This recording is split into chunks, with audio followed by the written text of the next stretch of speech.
Black Rebel Motorcycle Club, spread your love. It's time to give Karl... You're actually nervous. I'm a little bit nervous. Just to recap, Karl is 30 this year. He never went to get his results of his GCSEs. So myself and Steve took upon ourselves to phone his school, track them down, and we actually got your results. What did you think you took? Did English. Right. Maths. Yeah. Art. Right. And I think I did physics. Okay. Well, you didn't do any of them. Eh? You didn't do any of them. You didn't register. You registered for one exam and took one exam and got results for one exam. So I don't know what you thought you were turning up to, or you weren't registered, or you didn't. You're familiar with the notion of registering for an exam. You have to kind of officially register in order to be eligible. What do you mean, register? I turned up for a couple. Yeah, you can't just show up. You have to register for them. You have to pay this because it costs the school money, so they have had to have paid for you if they thought you were going to pass. You can't just turn up on the day and ask for some paper at the front. I never got a letter telling me that. Well, that's because you were never at school. But you did somehow register or registered for one exam. You registered for history. It's a topic that you've always been interested in. I was saying to Ricky before, World War II, I loved it. Not the actual event. No, the study of it. all the stuff like, you know, about the Anderson shelters and stuff like that. Yeah. And the bombs and that. Mm-hmm. And then when I took it, it had nothing to do with that. It was more about the Tudors. So the Second World War didn't come up? You mean there were no questions about the Anderson shelters? Nothing. That's devastating. So what are you expecting the result to be? Is that seriously? Is that it? Yeah, it's the only one you took and registered. As far as the school is concerned, or certainly in it's the only one that told counts. us. It's the only result. It's the only one that counts. Yeah, you've got... I don't... Did you register for yours? Yeah. Yes. I've got certificates and everything. So what... Do you do that before the exam? Do you have to go somewhere and sign something, or...? Yeah, you don't check your results and then decide if you want to register. It's not like Millionaire, when you look at the question and go, I think I'll take the money. Yeah. You go... No. But anyway, you must have registered for one, or maybe your teacher put you in for it. Well, I didn't do it. They must have been confident. They must have been confident. They must have thought your best bet was history. Right, so... What did they get? You got an E. Which I think, I mean, technically, is a pass. E? It's a bad pass, but there's F, and there's I mean, you're not going to be doing a PhD. You can get an F, right, which is fail, and then a U, which is ungraded. Now, I don't know why the U exists, because F means you failed. U is like them going, you not only failed, but you wasted my time. So...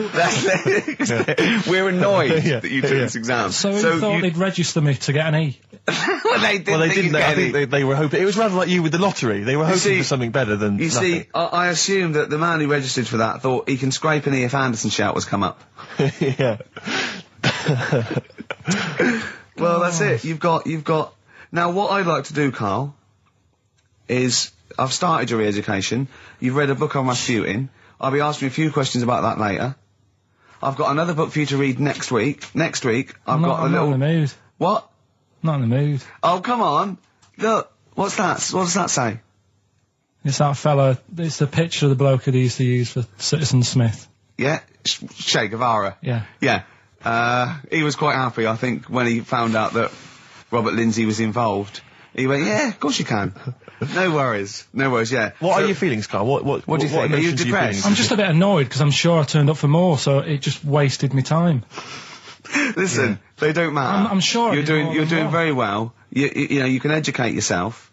GCSEs are merely a step on the ladder to help you, not just for education, but, you know, they're more vocational than anything else. You're doing very well, and you're reading books. Don't worry about it. But can I suggest something? But if you want, I'll pay for you to take history again. Carl, we'd love to see you get a C or above. And well, we're willing I'll pay for you, and I'll get you some books. Right, now listen. We can, look, let's get, I reckon, when are the exams? June? Something like that, yeah. We'll try and register next week, and I reckon you can get an A or B. In history. In history. No, don't worry about it, it's just easy. I get you Brody's notes. If Heat magazine, they love you, Carl. They could probably sort something out.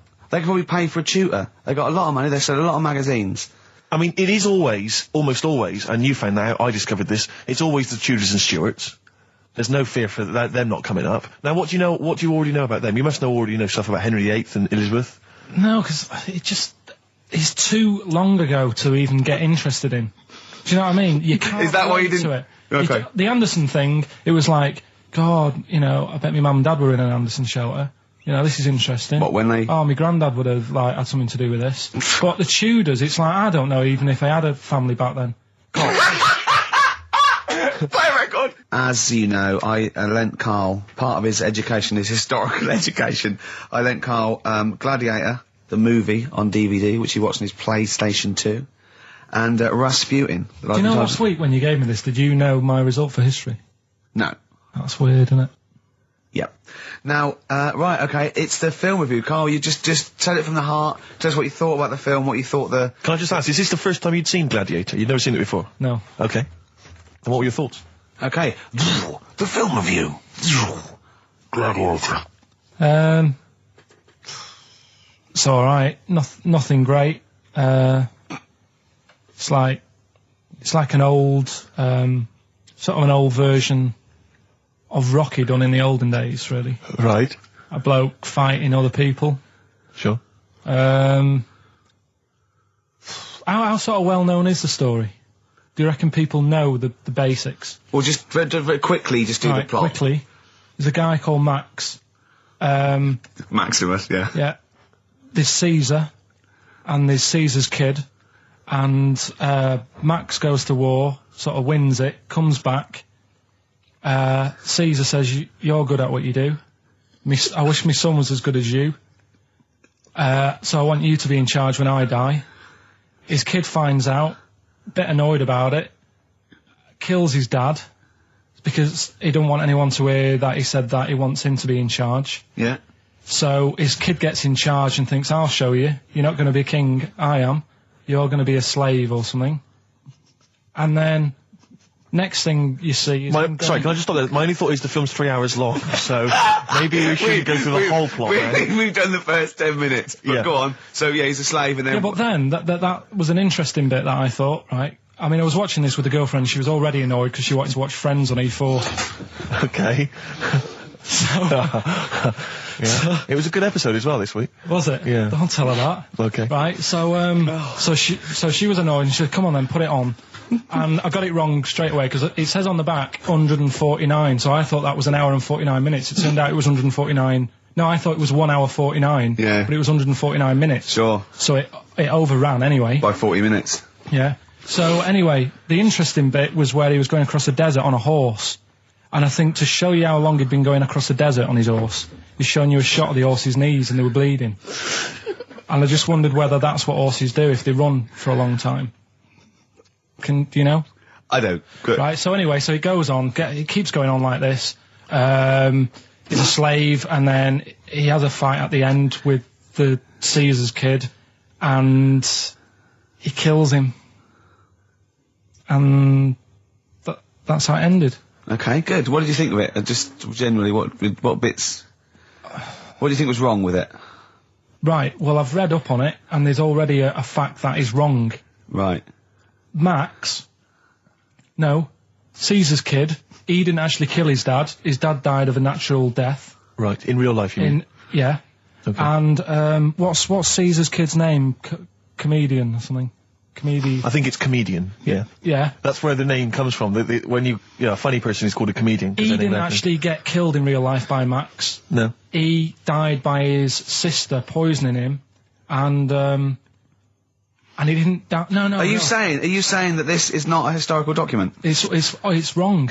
All over the place. Yeah. Well, in next terms week, of- next week I'm giving you Braveheart, and that is actually true. That is factually No, accurate. I can't handle It is. It was a little Australian fella that helped him out. Just for people who watched it, they Go on. know that the guy, Caesar's kid, Yeah. he died.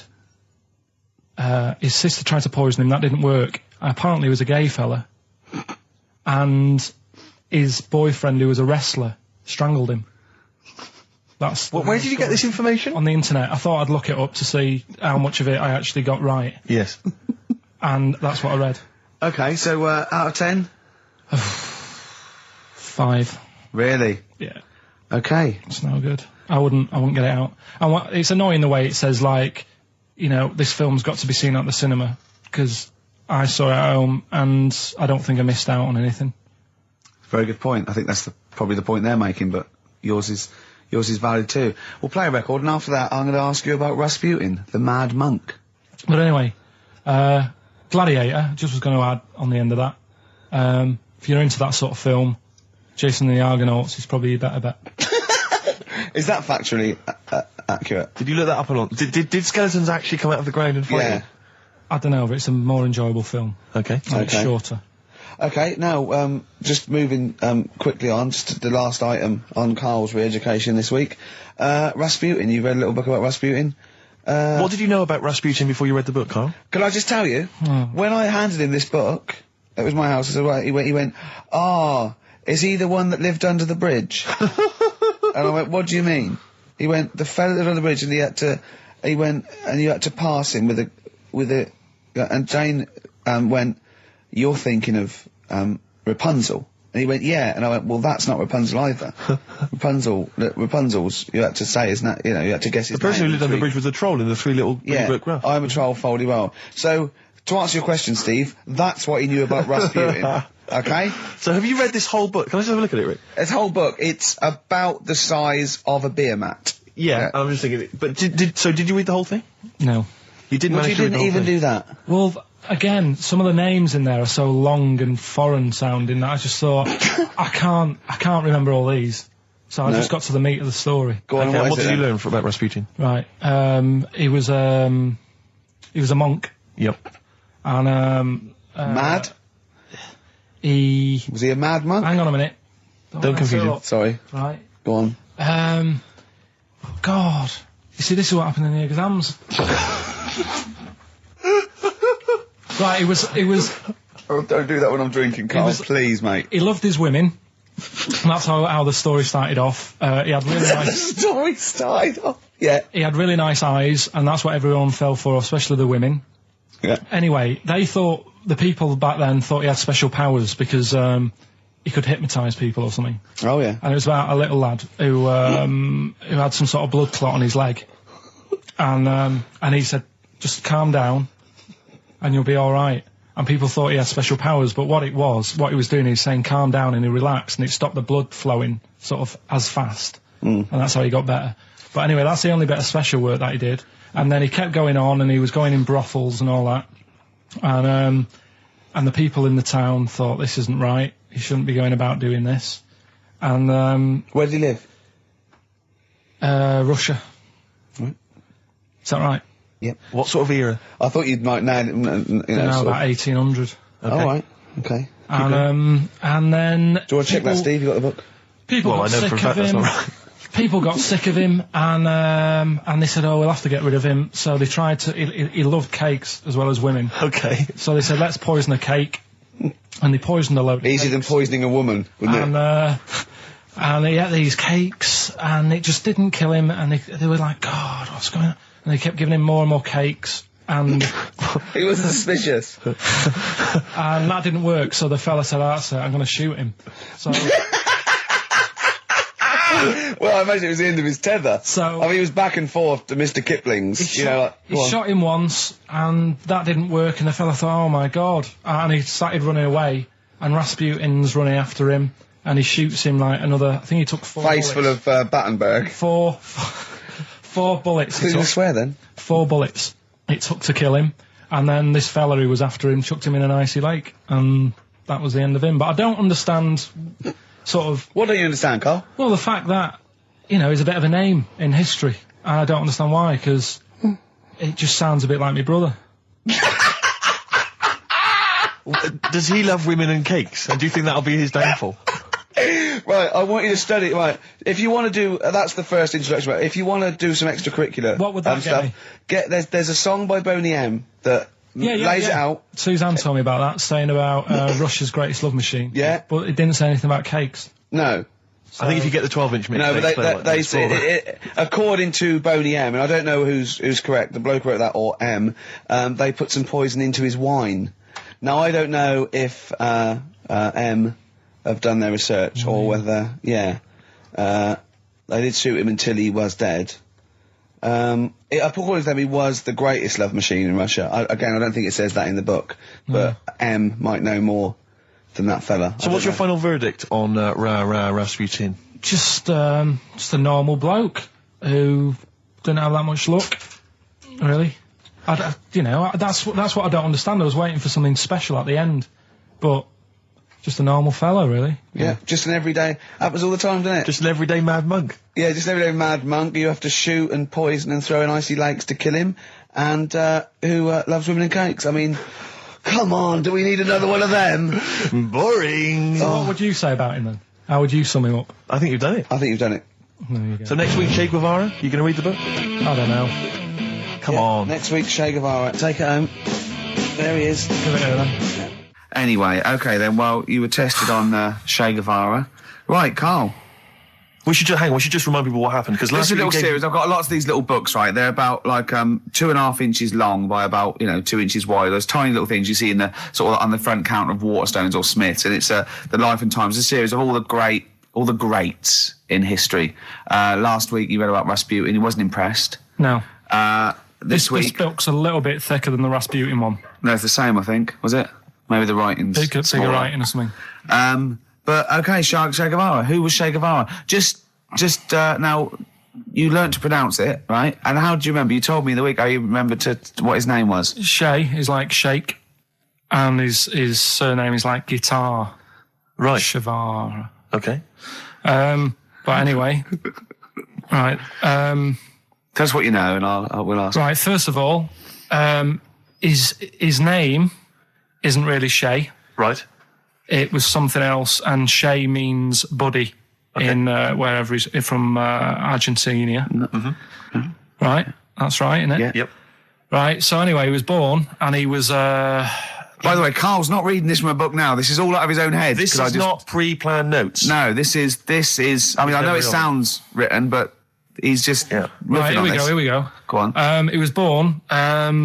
He had bad asthma as a kid. Right. Which I thought was quite interesting, because they didn't have cars and that back then, and that's what they're blaming asthma on these days. The bad build-up of traffic and that. Well, they did have cars, Carl. Not as many as they have now. Okay.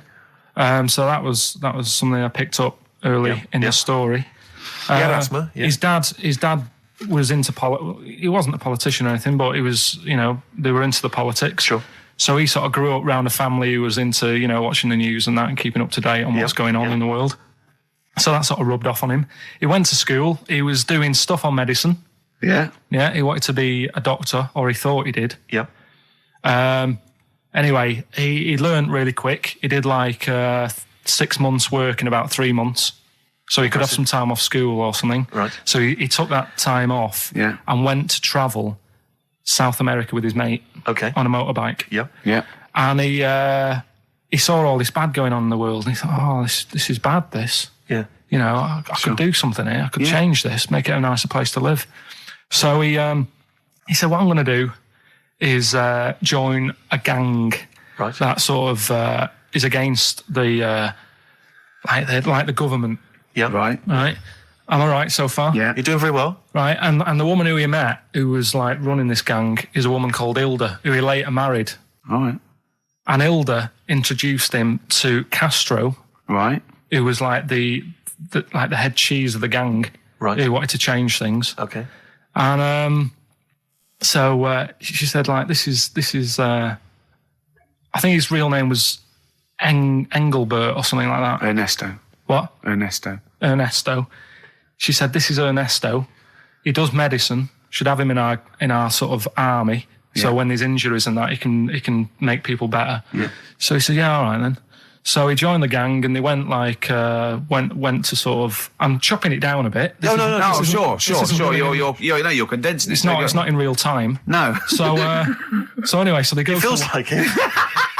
You see, this is why I just wanted you to ask me questions. Well, listen. Let's cut to the chase then. So, obviously, he made his name as part of the Cuban Revolution. Yeah.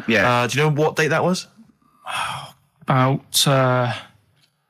No, I don't. Okay. And obviously, so he was a big involvement in that. Yeah. In which country was he caught? It was caught in Bolivia. Yeah. How did he die? They executed him. Yeah.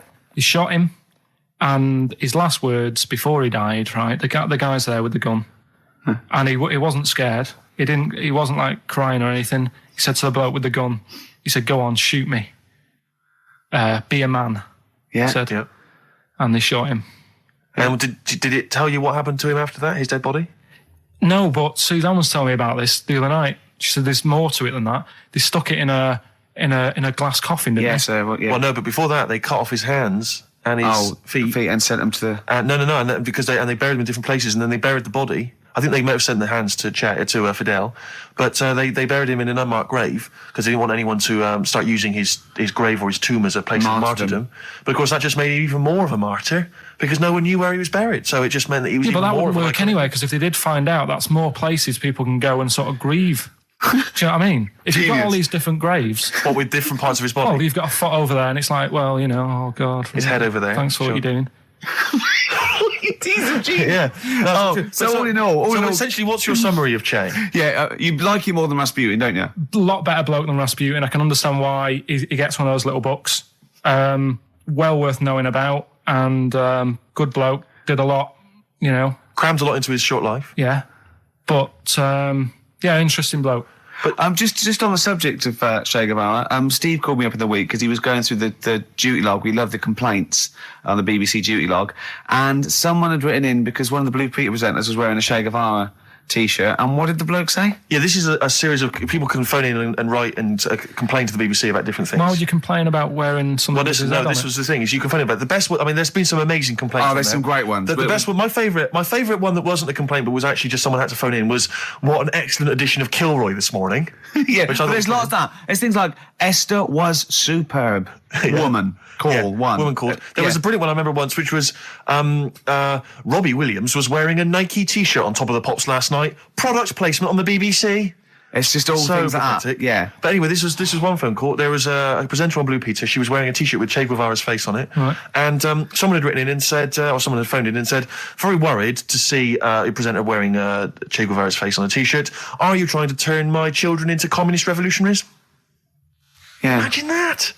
Imagine who's thinking that, who's bothering to phone up with that information, Carl. Yeah. Who knows what they're going to say about this show?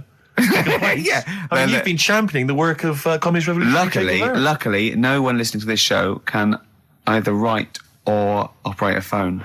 So I think we're pretty safe. So thumbs up for Che Guevara. Yeah. Well done to Carl there. Yeah, no, I thought it was I did brilliant. all right, didn't I? But the thing is, you keep saying to us you don't understand why history's interesting, and yet you're clearly interested by that. You remembered that Carl, information. I've got another. Yeah. I've got a few in the series. Can I give you your next week's homework? Go on. There you go. Oh. Read it out. Hitler, the life and times of Hitler. 1889 to 1945. Yeah. Do you know much about him? What was the significance of that last date? Why did he? What was that last date, Carl? Why do you think he died in 1945? End of the war. Yeah. Which I'm interested in. So this will have stuff about Anderson shelters and that. It might not be covered in the Hitler biography, the Anderson shelter, but check if there's a special Anderson chapter, Anderson shelter chapter. Well, I'll look forward to this. Be interesting. Powdered Egg is page 4. Yeah. Excellent. Well, we're going to play a hip-hop. Yeah, it's time for a hip-hop hooray. People are absolutely in love with this feature, Rick, as you well know, and I know you're somewhat jealous of it. Yeah. This week, I know that Outkast are currently on the playlist, aren't they, with their new single, Whole of the World? Is that The Whole World? Anyway, this is a track from the big compilation, Outkast. It's just a sort of compilation of all their greatest hits. And this is a good one. It's called Rosa Parks. Play it, Carl. From their greatest hits album, that's Outkast, and a track called Rosa Parks. Like it. Yeah, enjoy it. Now, we just had a call from someone impressed by Carl, and Carl's very pleased because this guy has actually done a PhD on Che Guevara. So in theory, whatever subject he chose, in theory, he's probably one of the experts in the world on this particular field. Now, hello, are you there? Yeah, I'm here. Hello, what's your name? My name's David. David, now where did you do your PhD? Did it at UCL. Did it at UCL, mild college. And what was the actual title of the PhD? It was Che Guevara's influence on class struggle in Europe in the 60s. And what did you think of Carl's performance? I thought he did really, really well. The only thing, I'd never heard those last words before. So Carl actually knows something you don't know. Yeah, possibly. Although you presumably not take that as verified information. You probably wouldn't take everything Carl said as gospel. You'd probably look it up yourself, would you? I probably would have a look, yeah. Did you know about babies' eyes? Sorry? Did you know that babies' eyes don't grow? I didn't know that. You see, that's why you shouldn't take things Karl says as gospel, because it come out with something, vaguely intelligent, and then say, did you know about babies' eyes don't grow? Any questions that you'd want to test Karl on? Any thoughts, anything he missed there on the history of Che Guevara? I think he did really well, and I think he should be congratulated. Because Karl has problems with understanding why people are interested in history, and even though he's been reading these books, he keeps saying, "Why does anyone care about history? Why is it important?" What would you say to Karl? I think he should maybe then look at who Che Guevara did influence and why he still influences people today. Yeah. Well, he knows that he influenced Citizen Smith, and he knows that if McDonald's ever wanted to swap Ronald McDonald for Che Guevara, it would cost him an awful lot of money. So he is trying to apply it to the modern world. He is having a go. Well, maybe you should think like why Rage Against the Machine have him on their T-shirts. Good point, Karl. Why do you think of that? Why do you think they have him on the T-shirts, Karl? I don't know, maybe that was the design of the T-shirt. Maybe they wanted another T-shirt. Maybe they wanted Ronald McDonald. But didn't have any in. Sure. And they said, we'll have that one there then. Well, thanks very much. Just before you go, do you think Karl would be an interesting subject for a PhD? Yeah, very much so, yeah. Okay, well, if you're not... Well, hopefully one day you'll become a professor and you can maybe set that as some coursework. I could do, yeah. Karl Pilkington. Imagine that. Cheers, Dave. Having an MA in Karl Pilkington. Thanks very much, Dave. Okay, bye. Cheers, bye. That's good. My teachers never did that. What, encouraged you in that way? Never said well done. So, Really? Yeah. But you never showed up. Yeah, you had to be in the same room, They were really. too busy saying, "Who are you?" yeah. No, but Mrs. Matthews, me head teacher. Oh, let's not lay into Matthews again. She's always getting us. Not Well, Matty she Matthews. said Not I'd never- Grimble Matty Matthews. we I'd used to call never her. be a high flyer. If she could see you now. What did she say? You'll never be a high flyer? She said that to me, mum and dad. Really? On a parents' evening. And that was after I'd played the drums in Little Donkey. She clearly didn't know what she was talking about. Table 60. Lisa Tarbuck. That's Corner Shop. Lessons learned from Rocky 1 to Rocky. I love that guitar. That's great. It's real glam rock. That's T-Rex and Bowie. I was going to play some from Ziggy Stardust today, but instead I brought in a different album. I want to play a bit of Bowie. Is that all right? Oh, of course, yeah, always. Yeah, bit of Beatles. Still to come up, by the way.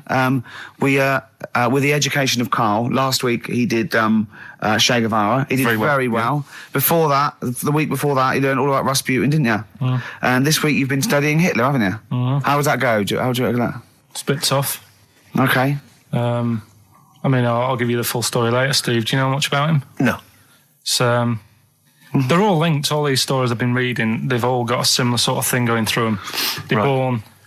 They have a bit of a tough upbringing. Things aren't going well, and they seem to take it out on other people. Okay. But I'll tell you more later. Okay. Yeah, I don't think you can... I don't think Hitler and Che Guevara... It's the same thing. Che Guevara, when he was a kid, had like asthma. Right? He wasn't an happy kid.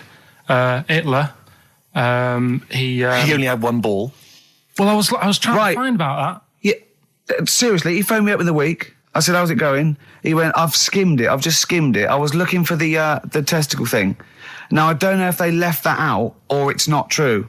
Right. He was trying to look up that Hitler has only got one ball. I think they only did it to wind him up.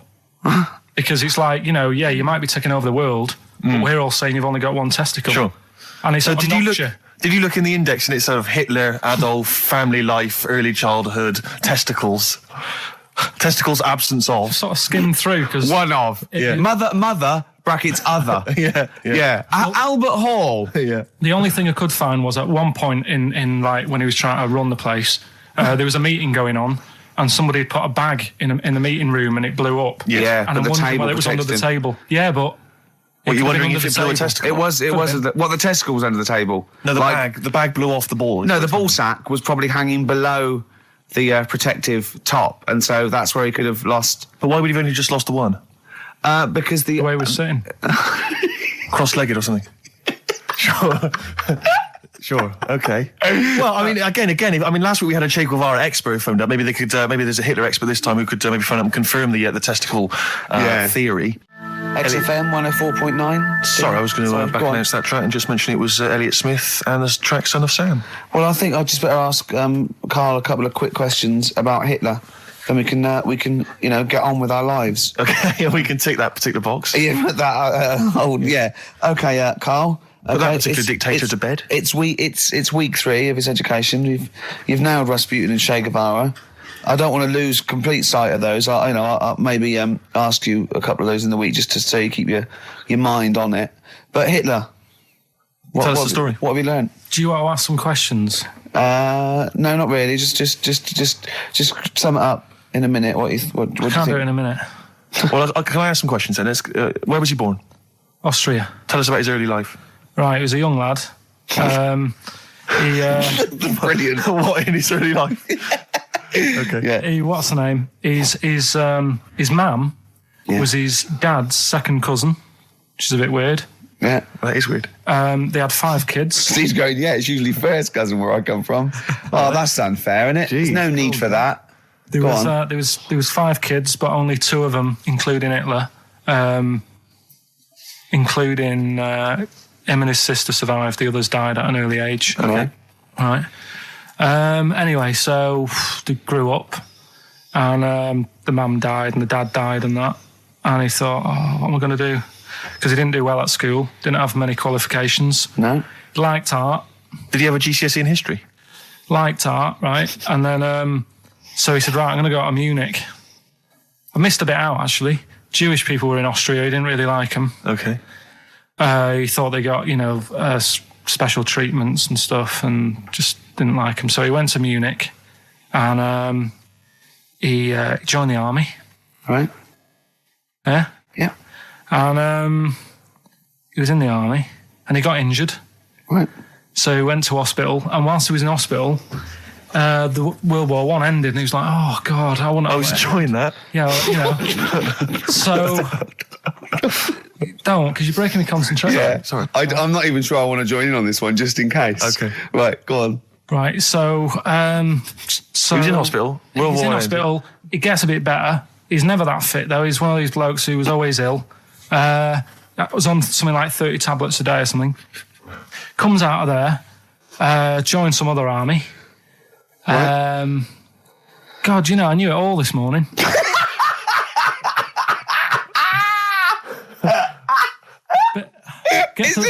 I can see it running to ground. I just see his face going, I'm not nailing the fact, am I? And joined another army, and he was... Listen, let's try and help you. So Here's a good bit. I remember this bit. He thought that war to men, right, was like childbirth is to women. That's how important he thought he was. All right. Right? So it's like, you fight for 9 months, and at the end of it, you own something, right? Yeah. So, he goes on and all that. He's in Berlin. Yeah. And he's fighting his way through, trying to take over countries and that. And he does he do Berlin? Does he? sorry, wait a minute. Is he Chancellor yet? What year is it? 35. So where are you? let's skip the kind of climb to power. Then he's now the dictator of Germany. Right, he's in charge. Yeah. And this is when he gets his own back on the Jewish people and that, and he's got his own little armies, and he's setting fire to Jewish businesses and all this. And anyway, cut a long story short, he Please do. When he came to fighting Britain, came a bit sort of unstuck. Yeah. Right, started fighting. Not so easy, is it? This world domination, Adolf. Britain was there. France was helping out. Yeah. Americans were helping out. Yeah. So I thought, oh, God. So a bit late, but yeah, he goes into a bunker in Berlin. Yeah. And it's all kicking off. Yeah. And apparently, Germany sort of surrenders. Yeah. Says it's all over, forget it, we can't beat you. He was really annoyed with this, and he thought, I can't show my face around here. So he...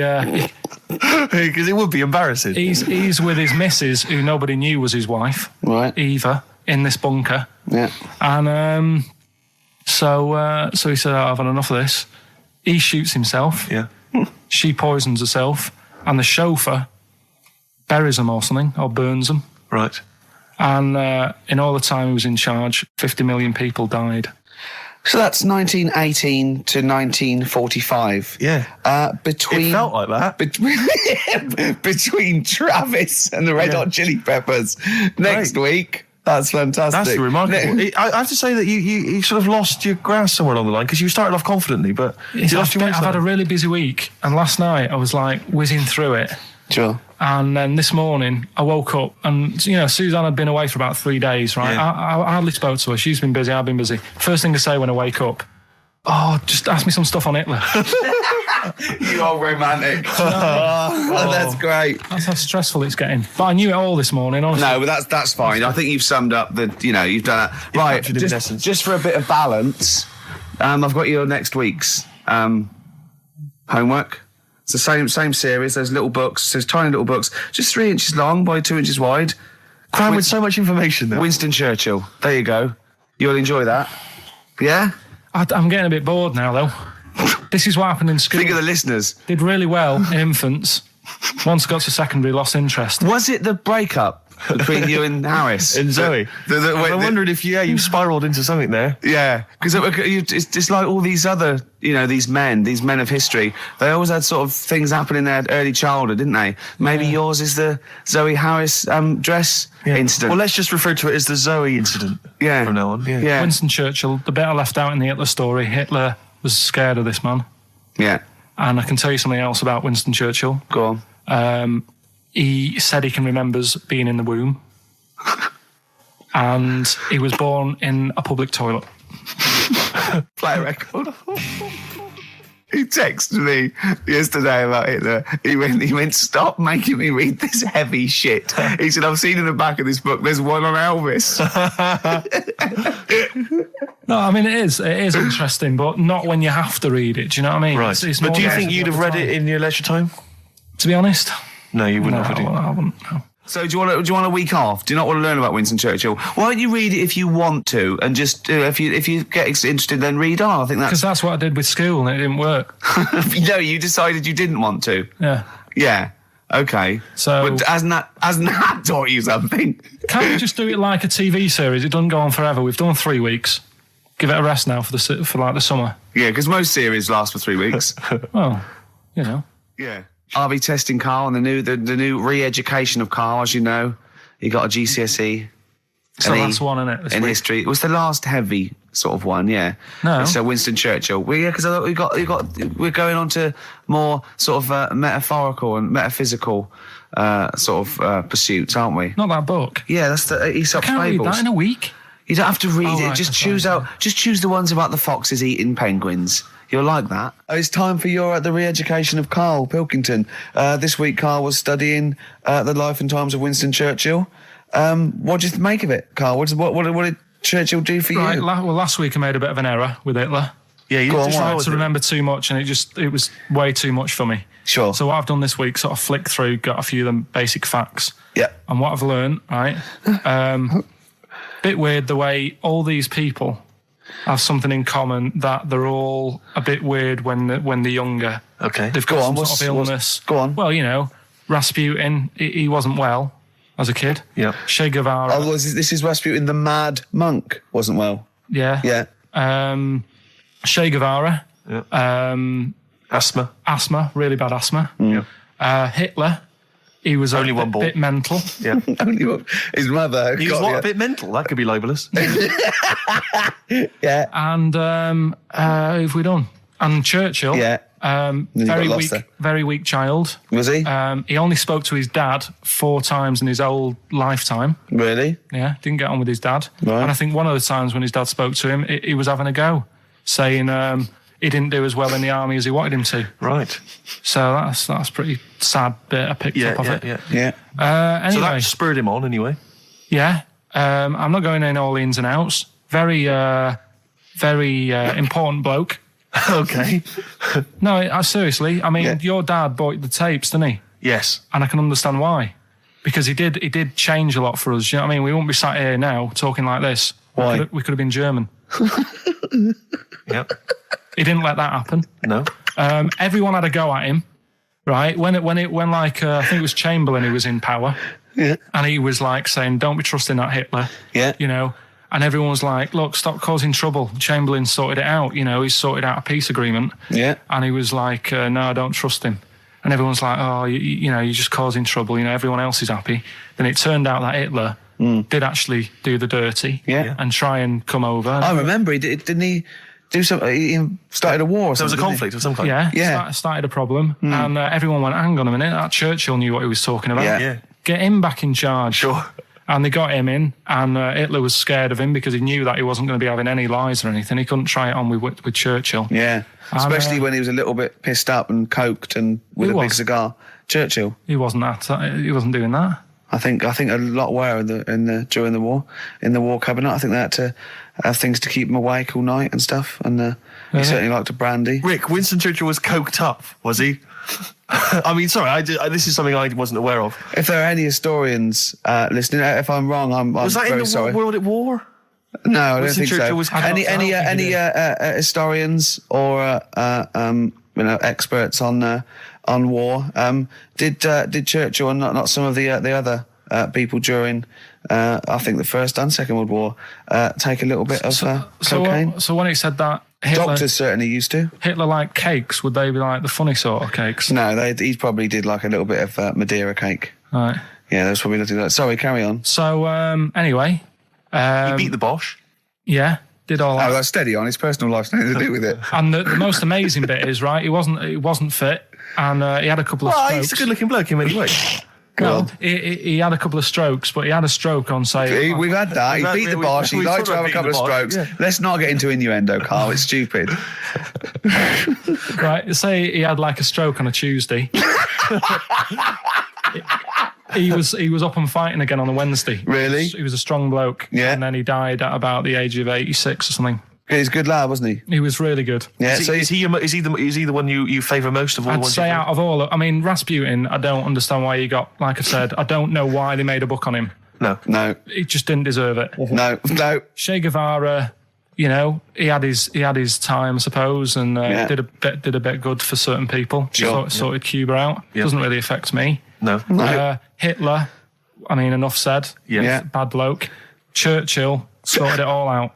Yeah. And like I So said, your favourite out of the four of them, the of all those four, is Churchill. yeah. I think he's Brilliant. Brilliant. I agree. I agree with you, I think. What I love with your kind of sort of summary of these people's incredible lives is the way that it's almost like I remember in Lookin' magazine.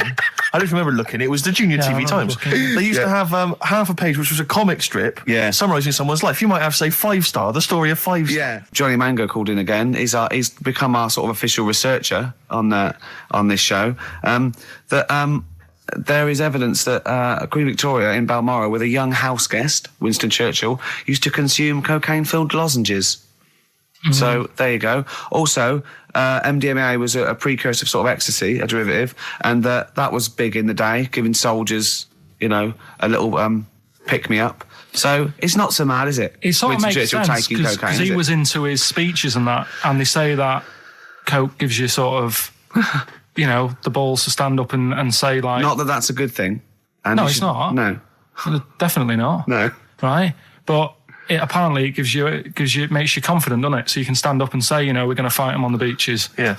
And all that, and sound like you mean it. It's exactly, yeah. When he was sort of like, a little bit pissed up with his cigar on, coked off his tits, he wanted to fight. He didn't care where it was. He'd fight on a beach. He didn't care. He didn't care if he got sand in his new trainers. Exactly. He was boozed up. Yeah. You want to fight? Yeah. That's why he was coming hard. He was very much... You've got to think of him as the Liam Gallagher of his day. Yeah. Oh, dear. Bad. Do you know what a fable is? I tried to explain briefly. Do you know what a fable is? I've got a Carl? rough idea. Okay, it's a thing that uses sort of metaphor, analogy, just to explain sort of morals. I mean, they're very very old for a start, and it's all. I'll give you an example of one. A quick one. Oh, the one about the dog with 2 bones. He goes to a dog's got a bone. He sees its reflection in the lake, and he thinks, "Oh, that dog's got a nice bone. I'll have that." And as he goes to get that one in the reflection, he drops the one he's got, and that's one about I think Be I happy with your I lot. was told one when I was younger. Go on. I think it was one. This young lad, he's got a dog, right, and he's about 8 years old, and this dog, he's had it since he was about 4, and it's a bit tired now, and he chucks sticks for it, and it doesn't go for it, and he's saying to his mum, "Oh, I want a new dog because this one's useless. It doesn't do what it doesn't have any fun with me." So they say, oh no, but Rover's a good little dog, you should look after it. And he's like, oh, I don't like it, I want a new one. So they buy him a new puppy, and it's running around, yapping about, and he's loving it, and he's playing around with it in the grass. And then one day he goes to the park and he's messing about and rolling about with it, and he falls into the lake, right? And the little puppy's like yapping at him, and he's going, help me, little dog's yapping. And then the old dog comes and gets his collar, and it pulls him out of the lake. And he goes, oh, God, why did I forget about you? You're the better dog. And he loved that one again rather than the puppy. I got a feeling that was Lassie. Well, yeah, that was an episode of Lassie. What's the moral? What's the moral there, Carl? What's that telling? What's that explaining through analogy? Sort of, don't forget the old. Look after old people. I remember there was one I heard once about a young boy who got trapped in a lake inside a cage. But he loved his trainers so much. He wasn't going to get them wet. But even though he had to get out there. And even though he thought that was the important thing because it's material value, he actually drowned. And the trainers were no good to him then. Star Sailor. Now listen, I'll give this one. This is an easy one. Now just think, right? Think just what it means. They're not that hidden. They're not that cryptic. Just think what this means, okay? Okay. When the hares addressed a public meeting and claimed that all should have fair shares, the lions answered, a good speech, hairy feet, but it lacks claws and teeth such as we have. How would you use that? No. What do you think that means? This is translated from the, I don't know, Greek or something, I don't know. It was Aesop. Where's he from? Greek. Yeah. So shall I do it in my own language? Okay. So what would happen if there's hares and they have a meeting in the jungle with like loads of lions and go, hey, hold on, wait a minute. I think we should all be equal and share everything, all right? And the lions go, well, yeah, it's easy for you to say. We've got claws and teeth. Yeah. What does that mean? It's saying like, of course the hares want that because it's better for them. The lions get nothing out of it because they're already king of the jungle. That's right. So it's negotiating from weakness. Anyone can negotiate from strength, but negotiating from weakness is it'd be lovely. It's a lovely utopian look at the animal kingdom. But the way you said it is better than the way they worded it. Well, that's because Ricky's very much the modern Aesop. I mean, many people have thought that. That's why he's getting a lot of awards with the TV show. For him, that's a fake. So look, I'll take that home and read ones you like and tell me about the ones you like, ones that click. I don't care if you only come in with like one or two. Go, I'll tell you what, Rick, there's one thing that I've learned from that. Because sometimes you can know all these phrases and until something happens, you don't think, everyone's heard, I don't know, to err is human, to forgive divine. And then something, might happen. Do you go, oh, that's what that means. That's amazing. Well, you were studying Aesop's fables, weren't you, this week? Now, I'm going to be very liberal here and let you talk about it. It's not a test. I'm not, hey man, just like chill out. I'm not this like rigid sort of, box in society. Just tell us your views. Just tell us your vibe on Aesop. Tell us something. What have you learned from these fables? He made a bit of money out of something that's quite simple. I don't know if he did make any money out of it. I mean, I think it was published like thousands of years after his death, but go on. Yeah, they're just little stories. I mean, enjoyed them. Yeah. Didn't learn anything from them. Okay. Or did you see? Because it's teaching through sort of like metaphor and analogy, and maybe it all seeps in and it's all subliminal, and maybe in a way your subconscious is teaching you. No, it's silly, Ricky, it's silly. If the stories were done in like a real way, that there's like a man and a woman, and it's a little story that something happened to them in life, then you learn something. But it's all about, a gorilla and a fox are walking through the woods. How often does that happen? Sure. So you're saying if it was more like if it was more true to life, if it was more like, maybe if it was more like real Yeah. stories, like a kid on his grifter and a magpie pecking at his head, or two frog boys with webbed hands. I mean, if it was real stories from real life that people could believe, actually happened, maybe it would teach us something. But why not do that? Like take a real situation, say like the So Solid Crew guy, yes, going down for carrying a gun. Use that in some way. Do you know what I mean? As a warning, maybe about carrying guns? What about something like if you carry guns and that is illegal, you could have some sort of punishment?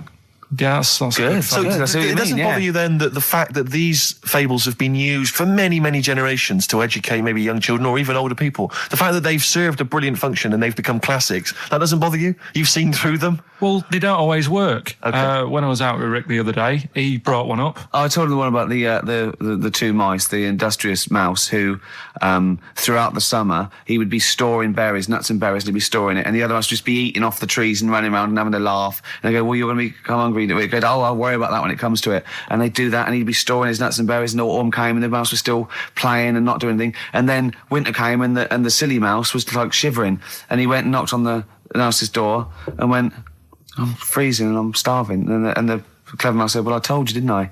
You know, you should have been storing your nuts through winter like I did. Come in and share mine. You know. And what did you say, Carl? Well, and the moral of that is whatever. Yeah, you know, sort of, you know, just be careful. But my thing is that it's not very good, because the moral of that is do what you want, and there's always a do-gooder, a share there. Yeah, So, sure. Yeah. But the way I think, which is more sort of 2002, the ending should have been, the guy with all the berries should have been going, I'll be all right come the winter. I've got loads of food. I'll be safe. But then as he's going into his little hut at the beginning of the winter, some sort of bus or something comes and kills him. Right. And it's like... You should have partied hard because you might die. Yeah. Enjoy life whilst you've got it. Yeah. Okay, and if winter comes, just starve to death. Well, worry about tomorrow. Okay. That's my See, I'm little wondering fable. if there's a new book here. I really am wondering if there's a Karl's Fables. He's been coming out with some all week. He keeps going, well, that's a fable, isn't it? Yeah. So what's your favourite fable in there? Have you learned anything from this book? Is there one fable you liked? Yeah, I mean, What did you like? they're all right. What did you like? You've thrown it on me now there. Didn't you like one about a crab, you said? No, that was the one about messing about on a cliff edge or something. Don't mess about on a cliff edge. Well, What was that? I don't know. There's not many around here, so I didn't take much interest in that one. You know what I mean? God. Um, I'm doing my best here. I'm don't dying. remember any? here's one. Go Yeah, on. here's one that was quite nice. There was a belly, like your stomach. Yeah. And it's this belly on a pair of legs. And the legs was saying, I'm more important than you because I carry you around. And the belly said, yeah, but, if it weren't for me holding all this food, you wouldn't have the energy to walk around. Yeah. And that means, rather than working on your own, it's best to work in a team. Yeah. So, Well, the one similar to that I was taught when I was little was a vision of heaven and hell, and it went down to hell, and in hell, right, there was these people had like 20-foot long chopsticks, yeah. and they were eating their food, and they couldn't get the chopsticks into the food and get it round to their mouth because they were just too long. Right. Right, that was hell. And in heaven, they had exactly the same thing, but they were feeding each other. What? Right. You don't like Chinese food? Is that what you're thinking? Is that what your concern is, Carl? No, I'm just... The one I remember, I can't remember the ending of it. It's about two nuns in a bath. Yeah, I know. I can't remember what it is. Yeah, Remember that's that it, one? yeah. Or are they on a bike? Maybe? That's two adventures. It's the same nuns, but they go to all sorts of adventures. They're normally quite erotic adventures. Well, they are, but there was one when they're driving down a cobbled street, I remember. Oh, go on. And then there's the other... Then, of course, Whalebones on XFM 104.9. I'm Ricky Gervais. With me, Steve Merchant, Hello and there. Carl. Well, Carl, I really don't think you got your teeth into the fables, really. I don't think you... There wasn't anything to learn. I read a couple, thought, yeah, that's all right, and put it down again. There wasn't anything to learn. It was all stuff I knew already, but made up with nice little foxes and bears and stuff. So, Yeah. But that one about, that one we spoke about, when the hares are going, we should share all our food, and the lion said, that's a good argument, but it hasn't got the teeth and claws that we've got. That's lovely, because it's sort of that's an indictment on sort of, you could say it's an anti-equality almost. You could get really sort of deep into that. You know what I mean? You could... No? Big All right. philosophical ideas in a nutshell. Not interesting? no, not really. Okay. Okay, then. Well, you're going to hate this then. I've brought in the concise Oxford Dictionary of Quotations. Now, just look at some of your favourites. I'd suggest going straight to things like Wilde or Newton or Churchill or You're a big fan of Keats. Churchill. Yeah. like- Oh he's well, alright. he's the boy. Yeah. Like, well, okay. Let's go through that old Kramer. Blah, blah. Newton. Right. Right. Here's a famous one. Okay. This is Isaac Newton. If I have seen further, it is by standing on the shoulders of giants. Do you like that one? So there's a meaning in it. Yeah. Yeah. Well, he hasn't actually stood on the shoulders of giants. So remember, he's an amazing inventor and mathematician, and he discovered the incredible laws of the universe. And he's saying, yeah, If you want a good view, move into a multi-story. he's saying, right? He's saying, if I have seen further than the people, and he's being modest here, it's because I've stood on the shoulders of giants to get that view. If it weren't for all the people that have come before him with their great insight and knowledge, he wouldn't have seen what he's seen. He's taken his learnings, and those people have given Why him just say that instead of making up? That's what I've got a problem with. People don't say what they mean. poetry, art, and In life, though, people never say what they actually mean, and there's loads of books on it. I don't know. But the point is that he's just summarised quite a tricky idea beautifully. It's in a sentence. beautiful. That gets into you much deeper than just the words, just the literal words. You know what I mean? One of my favourites is from an American novelist, and the quote is talking about the subject of fame and being famous. Fame is a mask that eats into the face. Don't you think that's amazing? Meaning, Well, meaning that fame is something that is artificial, that you wear initially, you become famous, but it's ethereal, it's nothing, it's intangible, it's just an artifice. But if you stay famous long enough, you begin to think that mask you're wearing is really your real face, so that you begin to, think that you are more than you perhaps are. Do you see what I mean? In the way that fame and power can corrupt. I know who said that. It's an American novelist, I forget his name. Yeah, it's all right. Yeah, there's something in that. Yeah. Okay. Pick another one, right? Let's have a look. Bernard Shaw, he's no slouch. I think maybe when you take this book of quotations home, Carl, you should maybe just draw up maybe a list of 3 or 4 of your favourites and tell them next week. I want to do Shaw and Wilde. I look at Shakespeare as well. He's. What, are you a fan of Shakespeare? No. Go on. What's your problem with it? Just the way they speak. I can't follow it. Yeah. Yeah. Do you like West Side Story? It's really old as well. I can't relate to it. It's like years and years ago, isn't it? That's why I like Churchill. Because 1940s. yeah. Not long Look at ago. this. This is Shaw. Okay. There are 2 tragedies in life. One is not to get your heart's desire. The other is to get it. Again, how would you see that in your little? Well, that's one homework then. I'll mark that. That's your homework. You got to work that out. You've got to tell me what you think of it. Say again? Don't ask Suzanne. It's there. All right. There are 2 tragedies in life. One is not to get your heart's desire. The other is to get it. Okay? Take that home with you. And we'll be hearing Karl come up with some amazing quotations next week. Yeah, pick out your favourites. Well, just read that book anyway. Can I just say it? This is one of a beautiful. It's Keats, right? What do you think of this? A thing of beauty is a joy forever. Its loveliness increases. It will never pass into nothingness. See, this is just like how it was at school now. The last couple of weeks have been quite interested in what you've been giving me. Now it's really like, Okay. I really don't care. Now, what about this? Now, I'm not I did interested. philosophy, and philosophy is obviously the quest for knowledge. And look, listen to this though. This is what Keats came out with. Philosophy will clip an angel's wings. Isn't that beautiful? Yeah. Don't be constrained by what's, dream a little. You know what I mean? Just go beyond. I don't agree with it, but it's a lovely bit of poetry. Yes. Yeah? So you're going to read that for me, are you, Carl? Yeah? Just pick out 5 of your favourites. Yeah. The ones that mean something to you. And then next week I'll bring you in pictures of animals. Brilliant. Okay? We'll do it. Okay, and some sweets. Black Rebel Marks out of whatever happened to my rock and roll. Well, near the end of the show, just time for the re-education of Karl Revisited. Mm-hmm. Still got Nick Cave to come, haven't we? Absolutely. Now, Karl, you read a quote book. What did you learn from it? What? Tell us some pearls of wisdom. Just keep it down to 1 or 2, your favourite things and why you like them. Right. Well, you said just pick a couple. Yeah. Right. So I wrote a couple down last night. And what I did, so they weren't boring, right? I've sort of. Don't think you can ever be boring. No. Go on. But what I've done, I've took like different ones. So I've took a good one that I think, that's a good quote. That was worth putting in a book. I've put one that isn't really a quote, so I don't understand it. Oh, yeah. One that isn't clever, and a funny one. So a bit of variation all out of one book. Oh, how long did this take you? What did you do? Did you sort of like sit? About half an hour last night. And did you sit sort of like quietly at a desk or something? No, just in the lounge with the telly turned down. Oh, right. Just to give a bit of light to the room. Just had it on, but turned down. Have you figured out lights yet?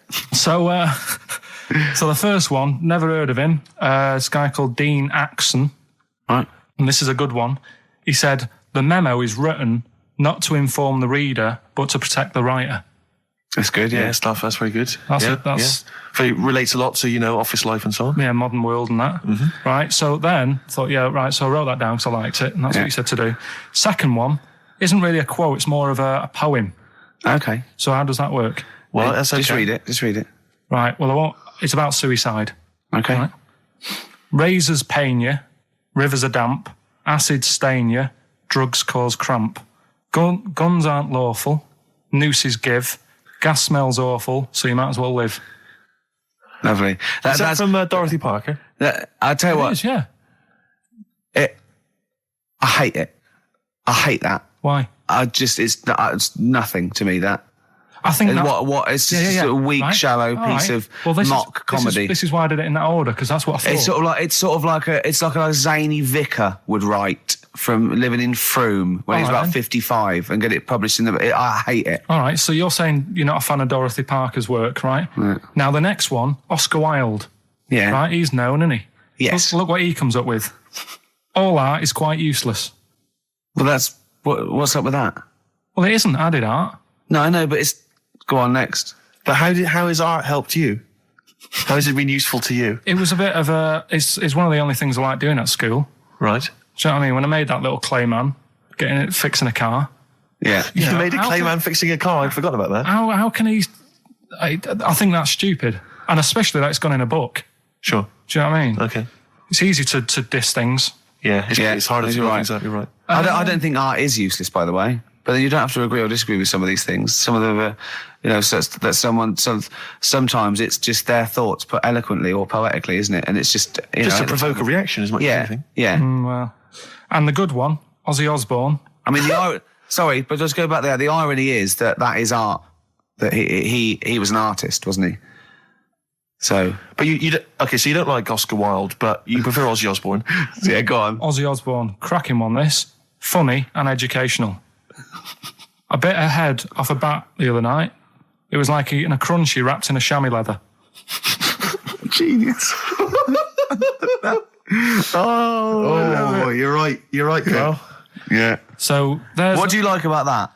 The way he's described what it is like. I think, if someone, you can imagine what it's like, because I like crunchies. Yeah. And, it's like and a chamois leather is really chewy, so you can imagine that's like the skin. So you like his descriptive writing. The crunchy bit is like the bones and that. Yeah. It's perfect. But Carl, it's interesting because you've analysed Ozzy there, and in a way, that is the first step on maybe doing a new English GCSE. Yeah, being able to study you said why you liked it. You said because it describes what you've never eaten about yourself. Yeah, but my teacher, Mrs. Kane, if I would have come into school with, a quote by Ozzy Osbourne, she wouldn't have been happy. Really? Do you know what I mean? And that's the difference between. She'd go, right, Carl, get your horse and go home. Well, listen, though, we were talking about other quotes. Yeah. Neil Armstrong. Yeah. Do you know his one? Yeah. What one? Giant leap for mankind. Do you know it wasn't meant to be that? It says it's one small step for man, one giant leap for mankind, right? Yep. It was meant to be, this is one small step for a man. Right. I.e. me, the individual, on a microcosmic level, one giant leap for mankind. And he mucked it up, because if you say this is one small step for man, one giant leap for mankind, man there means mankind. I know, it's embarrassing. So you shouldn't give people, he's not a trained actor. That's true. He's more of an astronaut, to be honest. He won any awards, Rick? No, there are no awards. Is he BAFTA nominated? Don't think so. But listen, right, he said another quote as he got back into the rocket. Have you heard about it? Go on. We run out of time, and I'm just wondering whether it's worth saving as a bit of a teaser for next week. What did Neil Armstrong say as he got back into the rocket? Yeah. Is it going to be away? Something like, that was boring, wasn't it? The mic's not still on, is it? Yeah. They're not still listening. Well, that's what I was saying to you. He could have said that, and it would have That's still not gone down. cheese. it would have still gone down as an amazing quote, wouldn't it? Well, listen, I think you should save it, Carl. So I was meant to go first. No, I'll tell you what we'll do, Carl. We'll squeeze it in before the end of the show, because, Ricky, you got to play your song for the lovers. Oh, you should play this. I don't think we'll fit it in. We might have to save it. Don't worry, we'll see what we can do. Well, next week, by the way, you've got happiness quotations, a collection of thoughtful words and beautiful paintings. I'll just give you an example of one. Happiness is a perfume you cannot pour on others without getting a few drops on yourself. Lovely that, isn't it? Brilliant. You can't be happy with that. This is Nick Cave and the Bad Seed from the Boatman's Call. It's a beautiful song. Any song that starts off, I don't believe in an interventionist God is all right by me. And this is Into My Arms. Nick Cave and the Bad Seeds, Into My Arms. Well, that's it. We've run out of time. We have indeed. So no time for Carl's quote. That'll have to come next week. Yeah, we'll save that for next time. Armstrong. Well, I hope you enjoyed it. Goodbye. All right, Rick. Come on, I'm sounding a bit chirpier. It's not that depressing. Well, yeah. Sports next. You know how excited you are. Go on. You love the sport, do you?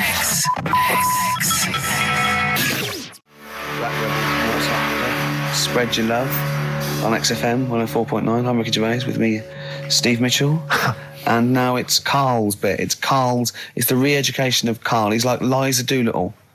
And now he's coming to, or Lawnmower Man, if you've seen that film. More like Lawnmower Man, if you've seen the film. You'll know what I mean. And his homework was to just study quotes, really, on happiness and stuff and general well-being. He's not a big happiness quote fan, are you, Carl? Not really. So what have you done? You've come up with something, haven't you? Right, yeah, I told you, right? Because a lot of these are just things you say every day. They're nothing special. So what I'm doing... Well, you say them every day.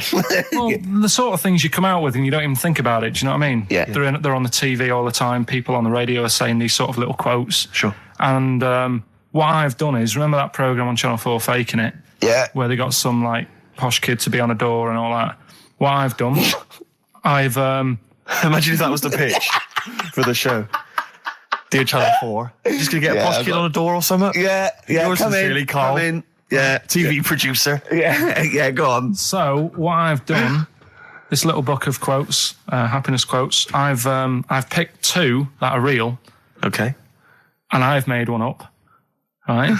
And we've got a guess. And you got to guess. Okay, then, go on. Well, I'll tell you what, Rick, why don't we, when we've heard them, we won't confer. No. You'll write down yours, A, B, or C, and I'll write down mine, and we'll see how it Okay, works. Carl, off you go. Right, and just because I'm looking at this book, it doesn't mean I'm actually reading. No, I know. Don't worry, I know. we're clever. No, we know. We can't see yet. Can I call my bluff? Yeah, go on then. Nothing is worth more than this day. Okay. Yeah. Yeah? All right. Yeah. The way I see it.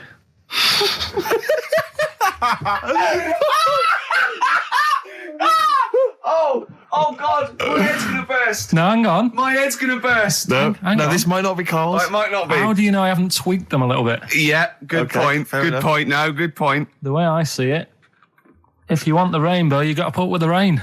Yeah, okay. All right? All right, yeah. Okay, hang on. It's not here. Come on. Cat food. Cat food, come on. It stinks a bit. But if you don't put up with the smell, the little kitten will die. Steve, I don't know what to say. I don't know what to say. Imagine this in faking it. Imagine their faces when he says that, and they're going, "Oh my God, Carl, play a song, mate." We'll have to confer on this one. Hi, Blair. Well, that's just amazing, Carl. Just read them again. Two were real, one was fake. Go on in. Right. First one. Nothing is worth more than this day. Excellent. Next one. What does that mean? Well, cherish now, cherish your time. Okay. Because you can't get it back, and you know that's the way I saw it. Carpe diem, whatever it is, seize the day and all that. Okay. If you want the rainbow, you've got to put up with the rain. Yeah, of course. Yeah, rough with the smooth. You know, it's not all plain sailing, but you know, rainbow's beautiful, but it comes because of the rain, which you might not like. So make the most of everything, and good. Cat food doesn't smell good, but if you don't put up with it, then the little kitten will die. Right, now, Carl, that is a good effort. Now, that one's yours. I mean, obviously, right? Right. Right, no, but it's a good effort, right? I mean, it slipped seamlessly into the others. Yeah. Don't think it didn't. No, but it's good. I mean, we knew it was that one. But what I will say is, it's good. But what you don't know, maybe subconsciously, is, I mean, it's very similar to the putting up with the rain and the rainbow. But that's good. Why do you think that? Well, what does mine mean? Well, even though it smells bad, it's good for something. Right. So I didn't look at it like that. What did you look at? I kind of thought... Was yours more specifically about cat food, generally? Because normally it's an analogy. Yeah, or a metaphor for something, much bigger. Well, no, the way I mean, Dolly Parton, who I think did the rainbow rain thing, she wasn't specifically concerned about weather conditions. No. It was a sort of general idea. Yeah, it was all about life. Yeah. Well, that's what I've done. Go on. I've used an everyday thing. Yeah. And put it with today's problems, right? Go on. So, my girlfriend, she might like to go shopping for clothes. I hate it. Right. But because I love her, I put up with it. Ah, that's nice. Yeah? Yeah. So, you love that little kitten. You can't stand the smell of the stuff you got to feed it. But because you love it, you go, well, I'll put up with this just for a few minutes and then I can, squeeze its head later and give it a little... Sorry. Can we go back? Stroke its head and stuff. Oh, right. Yeah. Sorry, it was a bit of a slip, was it? Squeeze its little head. No, Yeah. Well, that's just the thing that I do with cats. Put it in a bag and drown it in a lake.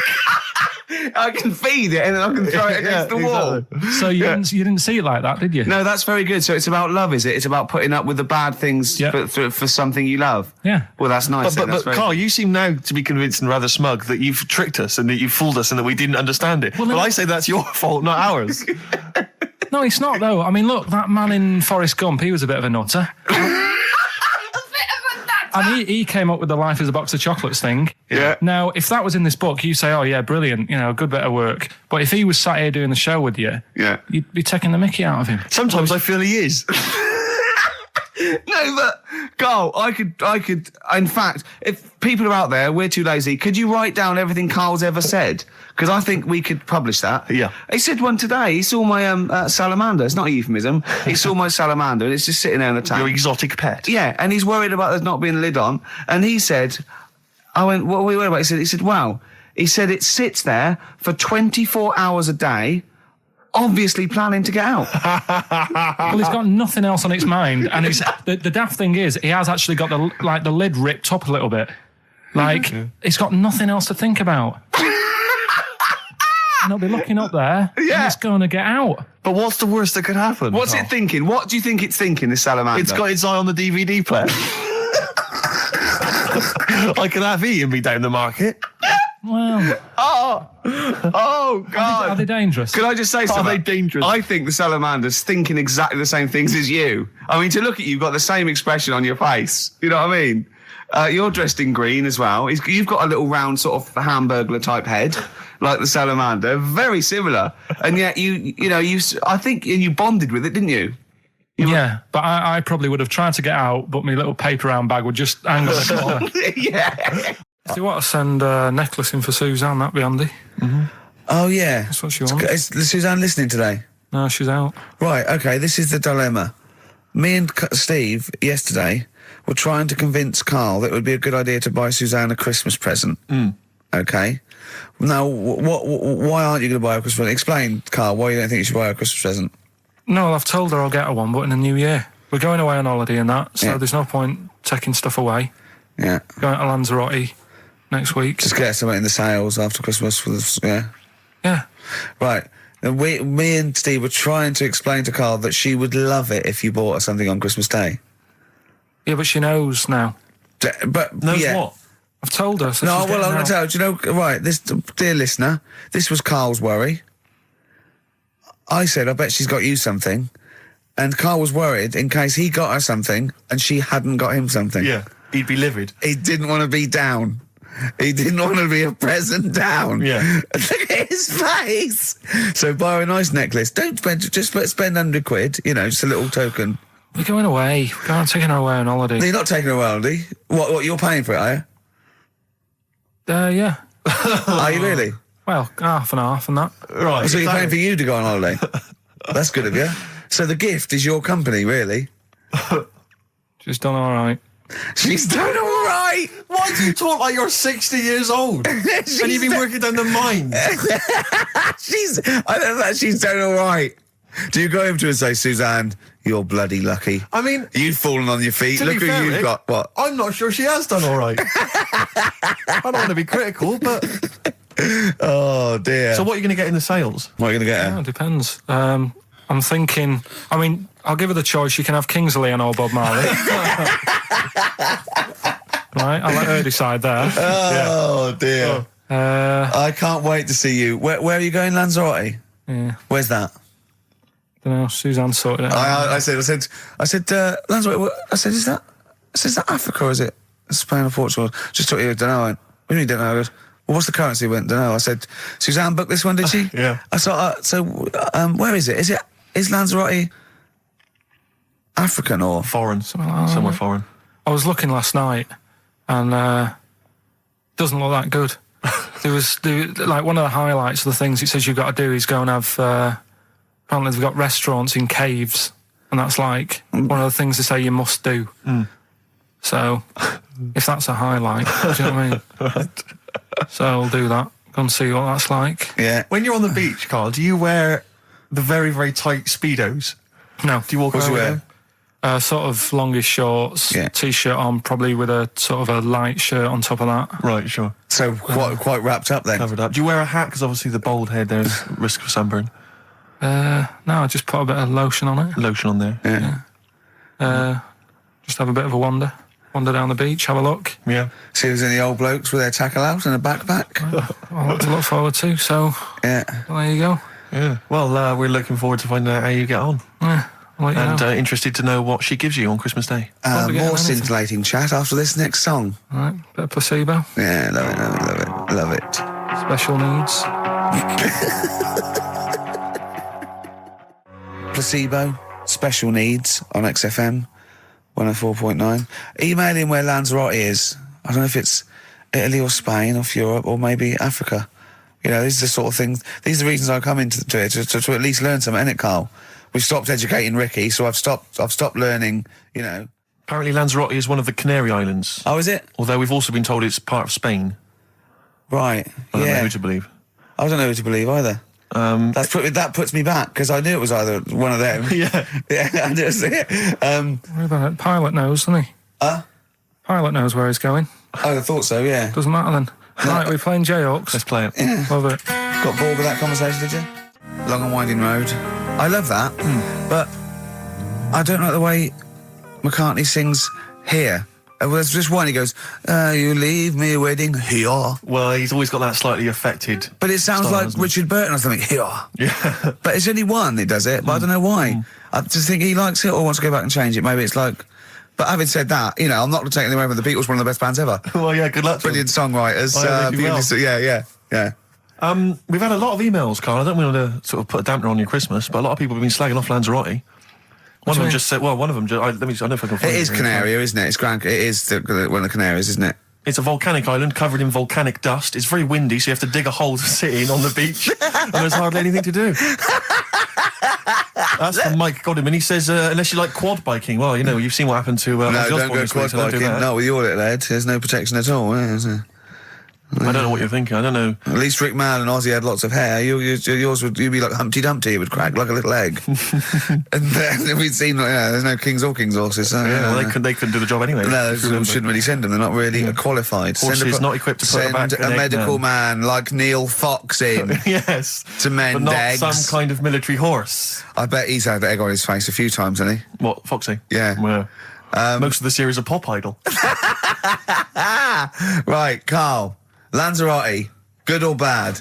Well, you got to give it a go, haven't you? Yeah, well done. Give everywhere a go. Exactly. That's what I was saying. You know, don't just take the word for it. I mean, if it had said an Alanova, Lanzarote shit, he'd have believed it. Sure. You know, if he'd have overheard it in a pub, Yeah. Lanzarote a crap, he'd have believed it. He'd have seen it on a website that was mainly concerned with monkeys and witches, he'd have believed it. Yeah. As it is. Everybody raves about New York, and when I went there, I thought it was rubbish. Well, you're an idiot then, because that is Subjective, possibly though, the isn't it? greatest city in the world, Subjective. along with London. Subjective, though. That's why they have holiday programmes and that, innit? So you see it and you decide for yourself and that. Yeah, but you saw Venice on a holiday programme, as you put it. You went there and you went, it was rubbish, full of black bin liners. Well, it is. Right.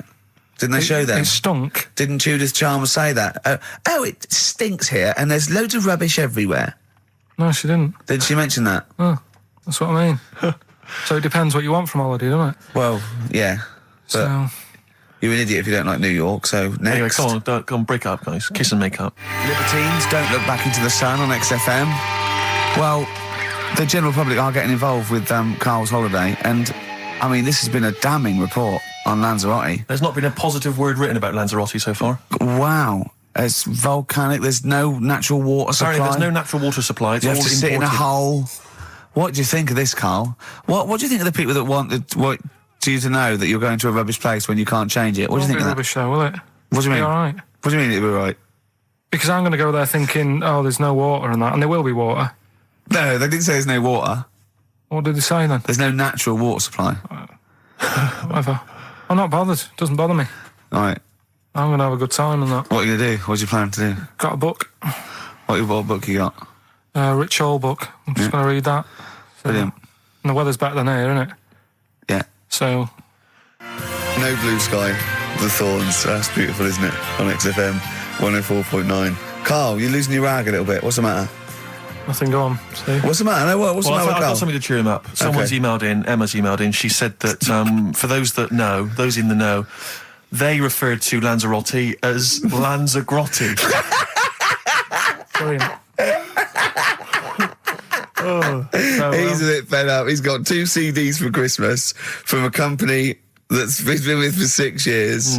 He's a little bit grumpy about having to answer the phones. He wouldn't go and make Steve another cup of tea immediately. Selfish. Yeah. Karl, what are you thinking? Nothing. Go on, what were you doing? Come on, Karl, you're getting paid for this. Project. Out. We'll take one of those CDs away. All right. What were we talking about? Letter to Hermione. David Bowie. Well, we've had the most convincing answer that it's about 290,000 actual words, but possibly 3 million in our vocabulary, using all jargon and scientific stuff and all that. Sure. 290,000. Still a lot, isn't it? It is a lot. We know so little, don't we? Apparently the average person has about 20,000 words in their is it? vocabulary Right. and uses maybe 2,000 a week. Really? Yeah. Karl, obviously, slightly bringing that average down. Karl, what do you think of that? Single figures. Doesn't matter, get by. Why have you got to use longer words messing about and that? I told you, that word about old, anti-dipuian or something. Just say old. That's a bit old, isn't it? That's a bit anti-dipuian and that. What's the point? Yeah. Get to the point. Sure. Busy.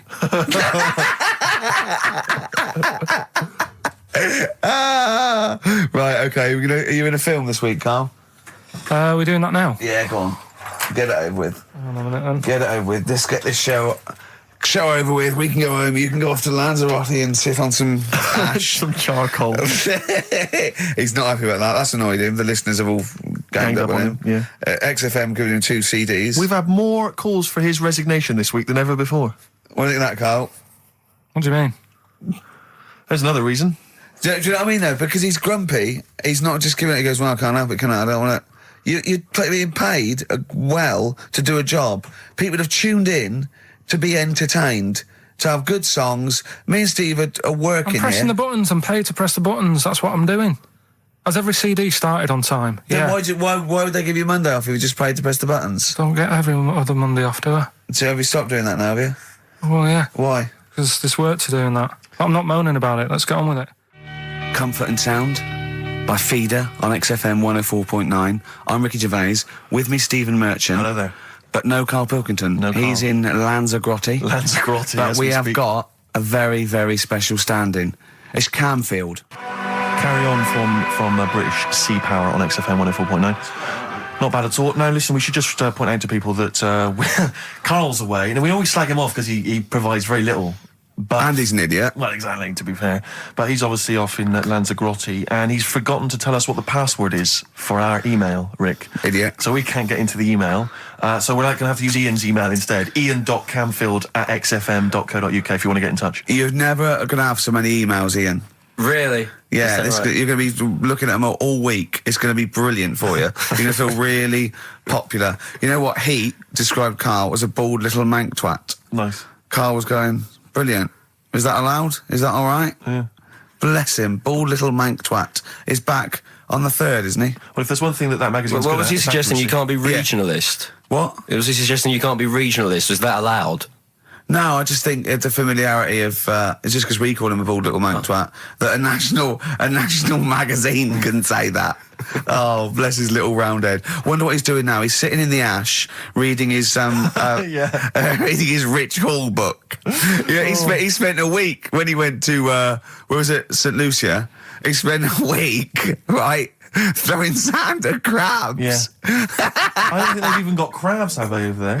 No, I don't know nothing. what he's going to do. What is he going to do? Suzanne, what is she going to do? He's going to be whinging. But it's sort of like, Karl must be like a kid, you must like sit him in front of a video while you go and make the dinner or something. Yeah. It must be a nightmare taking a pet. Has she got a little harness for him? To be fair, though, Rick, I mean, I can't imagine you're much better on holiday. I've always wondered what that must be like. Because you always need an audience. You've always got to have someone around that you can perform for, drop your trousers for. Annoy, just generally sing and dance about. And Jane's seen it all. She's bored of you. So what, do you just do this to other people on the beach? Holiday makers, it is me. You can't believe you're like Ricky Gervais. What, do you want me to do the dance? Do you want me to annoy you? Yeah, exactly. I can annoy you for 5 minutes. Yeah. Then I'll get bored Exactly. myself. I'll tell you what, I want some ads, and after that, the fairy tale in New York. Oh. Well, have a lovely Christmas. Have a bloody great Christmas, mate. Have a bloody great Christmas. It's the best of next week. Yep. The best of the last few weeks with some tat, you know. Carl's put together. We're Look back in forward to that. January. We're playing some of our favourite songs of the year. I'm looking forward to seeing Pilker's tan and Pilker's pictures back, from his holiday. covered in ash from the beach. Yeah. And we're back on the 3rd, I believe. But Ian, do you want to introduce one? This is Ian's choice for today. Yeah. We'll see you next week in spirit, and then we're back on the 3rd with Pilkers. Over to you, Kampf. Enough of Jonah Louis. This is Paul Di'Anno, ex of Iron Maiden, doing Santa Claus is Coming to Town. Kings of Leon, California Waiting. Steve, the public have been waiting for us to return. That's true enough. All right? Yeah. They had the best of Oh, I bet last that week. was a joy. They had Camfield and us without Karl the week before. But it's been a while since we've all been together. I'm Ricky Gervais. With me is Steve Merchant. And over there, with his little sunburnedy, baldy head, little Karl Pilkington. Hey. All right? Yeah. That wasn't Steve slapping me head then, by the way. No, that was just him clapping at, like, Steve Wright in the afternoon. It's a great show. Because it is a good show. Yeah. He's so pleased that we're a posse. Yeah. And we're all back together. 3 holidays Karl's had last year. Yeah. I'd love to have 3 holidays. You've got to start putting the work I in had there. 2 holidays then. No, you had 3 holidays. You went away with Suzanne and her parents. Yeah, well, that doesn't count. It does count. If you book 2 weeks off the firm and you go away and you go, how was your holiday? Go, well, it didn't really count. It wasn't a really good holiday. Can I have them days back, please? My New Year's resolution is to be nicer to you, but Well talk done, sense. you've already broken that. No, but talk sense. Talk sense. You've had 3 holidays this year. And I'm just saying, you're in your 30s now, and 30s is when you should be really putting the work in. That's true enough. To reap the benefits in your 40s, 50s, 60s, 70s, 80s, 90s, and 100. Karl, what's your New Year resolution? What about think before you speak? It's worth. I mean, See, I'm consider it. allowed to laugh. I'm allowed to laugh at things other people say, Karl. That one, that is a good suggestion. How was your holiday, Karl? It was all right. Right, brilliant. But that I don't see on the ratio of good to bad in Karl's mind. That might be amazing because we never It might be hear him amazing, singing the mightn't praises it? of anything. I'll tell you what, can we have, a cracking little tune and then come back and hear about Karl's holiday? I'd love to do that, Let's Rick. keep it tight. Love to Tear Us Apart by Joy Division. Now, I can't put my finger on it, but that doesn't sound like the original. And it's off a compilation. It sounded a bit fast. I think the vocal was slightly different. If anyone can, put me out of misery, I think it might be in a session of the time or something. Karl, is it a New Year resolution for you? Another one. Maybe when we ask you to get a song, get the original single version. I could be and wrong, not some but- obscure but- session. Yeah, it does seem different, doesn't it? Very odd. Yeah. Yeah. Maybe we just remember it wrongly. But anyway, that's XFM for you. 104.9, I'm Ricky Gervais with me, Steve Merchant. Karl Pilkington. Karl, you went to Lanzarote. Yeah. People said don't go to Lanzarote. They told you it was Lanzarote. They told you, were they right or wrong? They were right, yeah. Really? Yeah, it's a bit ropey, yeah. Is it? Why? Just, out there. If it wasn't for the volcano they had, it'd been knackered. That's their big draw, is it? That's it, basically. That's all they've got going for them. When you landed, was it really hot? Were you quite excited? You were thinking this is okay? It was warm. It's you know, we can't complain about the weather. The weather was all right. Sure. You know what I mean? That's what I went for. But it'd be nice if there just was something else. Yeah. What did you do all day then? Did you read your ritual book? No, I didn't read that. I read that book. Do you know the book that I bought and all the chapters were messed up? Oh, yeah. I bought a better version of that. All right. And I read that. Excellent. And then... Did it make more sense in order? Yeah, a lot easier to follow. Yeah. And then we went and had a look at the volcanoes and that. They've got 36 of them to look at. How many did you look at before you realised that pretty much, you've seen one volcano, you've seen them all? Probably about 6 or 7. Really? Yeah. And then when you got to the 8th, you thought, now I know what this is going to be, Suzanne. This is going to be like a mountain with a hole in the top. Yeah. Really? But it happened years ago as well. It's like, just keep a couple, fill the rest in, tidy it up. Fill the rest in! Yeah, no, Well, getting some builders. No, seriously though. Okay, 4 million tonnes of concrete, please. They're an absolute death trap. Yeah, what do you mean fill them in? Do you know what a volcano is? It's just a hole, isn't it? That's happened. Well, it's more than the happened back hole. It's in- more a portal to the magma in the centre of the earth. Back in 1730 it happened, and they still haven't sorted it out. Well, when you say it happened, volcanoes were made a lot longer ago than 1730. No, but the one that did Lanzarote in. Right. Sort it out. What would you suggest? Well, How tidy can it they up. fill it in? It's joined. It's all joined. No, but what I'm And saying is, it was the a- big it was- plates of the earth are all joined. It All was the a disaster, magma's wasn't it? joined. With the trade centre thing, that happened. They cleaned it up, sorted it out, they've moved on. That's what I'm saying. Whereas Lanzarote have just gone, leave it. It happened back in 1730. You misunderstand me. How, in the name of God, can you fill in a volcano? You ignorant twit. No, but it's not just the holes. They've actually left the lava everywhere. That's what I mean. It's not just the big holes. There's lava everywhere. But it's molten rock. They can't just pick it up like they're like a carpet. Put it in the holes. The holes are there ready. Just push it all in. That's what I'm saying. What exactly is there then? Is it just a kind of moon-like kind of surround with just kind of dust and rock? That's exactly what you see. I was there when the Mars thing went wrong. Yeah. I would have just sent a camera crew there, filmed a bit of that, right, and say, "Here we are. This is it." Ignore the little coffee shop in the background. Right? This is Mars, because that's what it's like. Just loads of dust. Holes everywhere. Tidy it up. Little round-headed aliens complaining. It's Whinging. just like Mars. Yeah. So, is there what's the best bit about the holiday? Come on, pretend you're Judith Chalmers. I have been doing. I would have done all. I would have said that. Don't bother. Well, I mean, the hotel was good. Yeah? That was all right. What was that like? It's all right. Just, clean. That's all you want, isn't it? See, that's not quite what Judith Chalmers does. She doesn't go, what's the hotel like? All right, yeah, clean, innit? All right. What was it like? What was it? 3-star, 4-star? Did it have a swimming pool? What was the room like? I had a swimming pool and that. Yeah. Yeah, it's good. I think it was one of the better ones on the island. Okay. Nightlife? Wasn't really in it. There was a bar, there was some bands playing. Yeah. Not very good. Food got a bit boring. Yeah. It was always the same food every night, but they sort of themed it and made out as if it was different. So, like, on Mexican night, it'd be chicken with a nacho on it. Right. And Chinese night, sort of chicken with a little prawn cracker on it and stuff. Sure. But that got a bit boring. That's me just turning on my phone, because I want to read to you a text that I got from Karl. I think you sort of sum up the holiday in this text, don't you? Do you remember I it? can't remember. Let's have a look. Let's have a little look. Instantly, what did Suzanne, your girlfriend, make of it? Similar view to you? That they should fill in the holes? Yeah, it's just that thing. You see, I went on a coach trip, right? And you go and see the volcanoes. Like I say, there's 36 of them. Yeah. Which, how many do you need?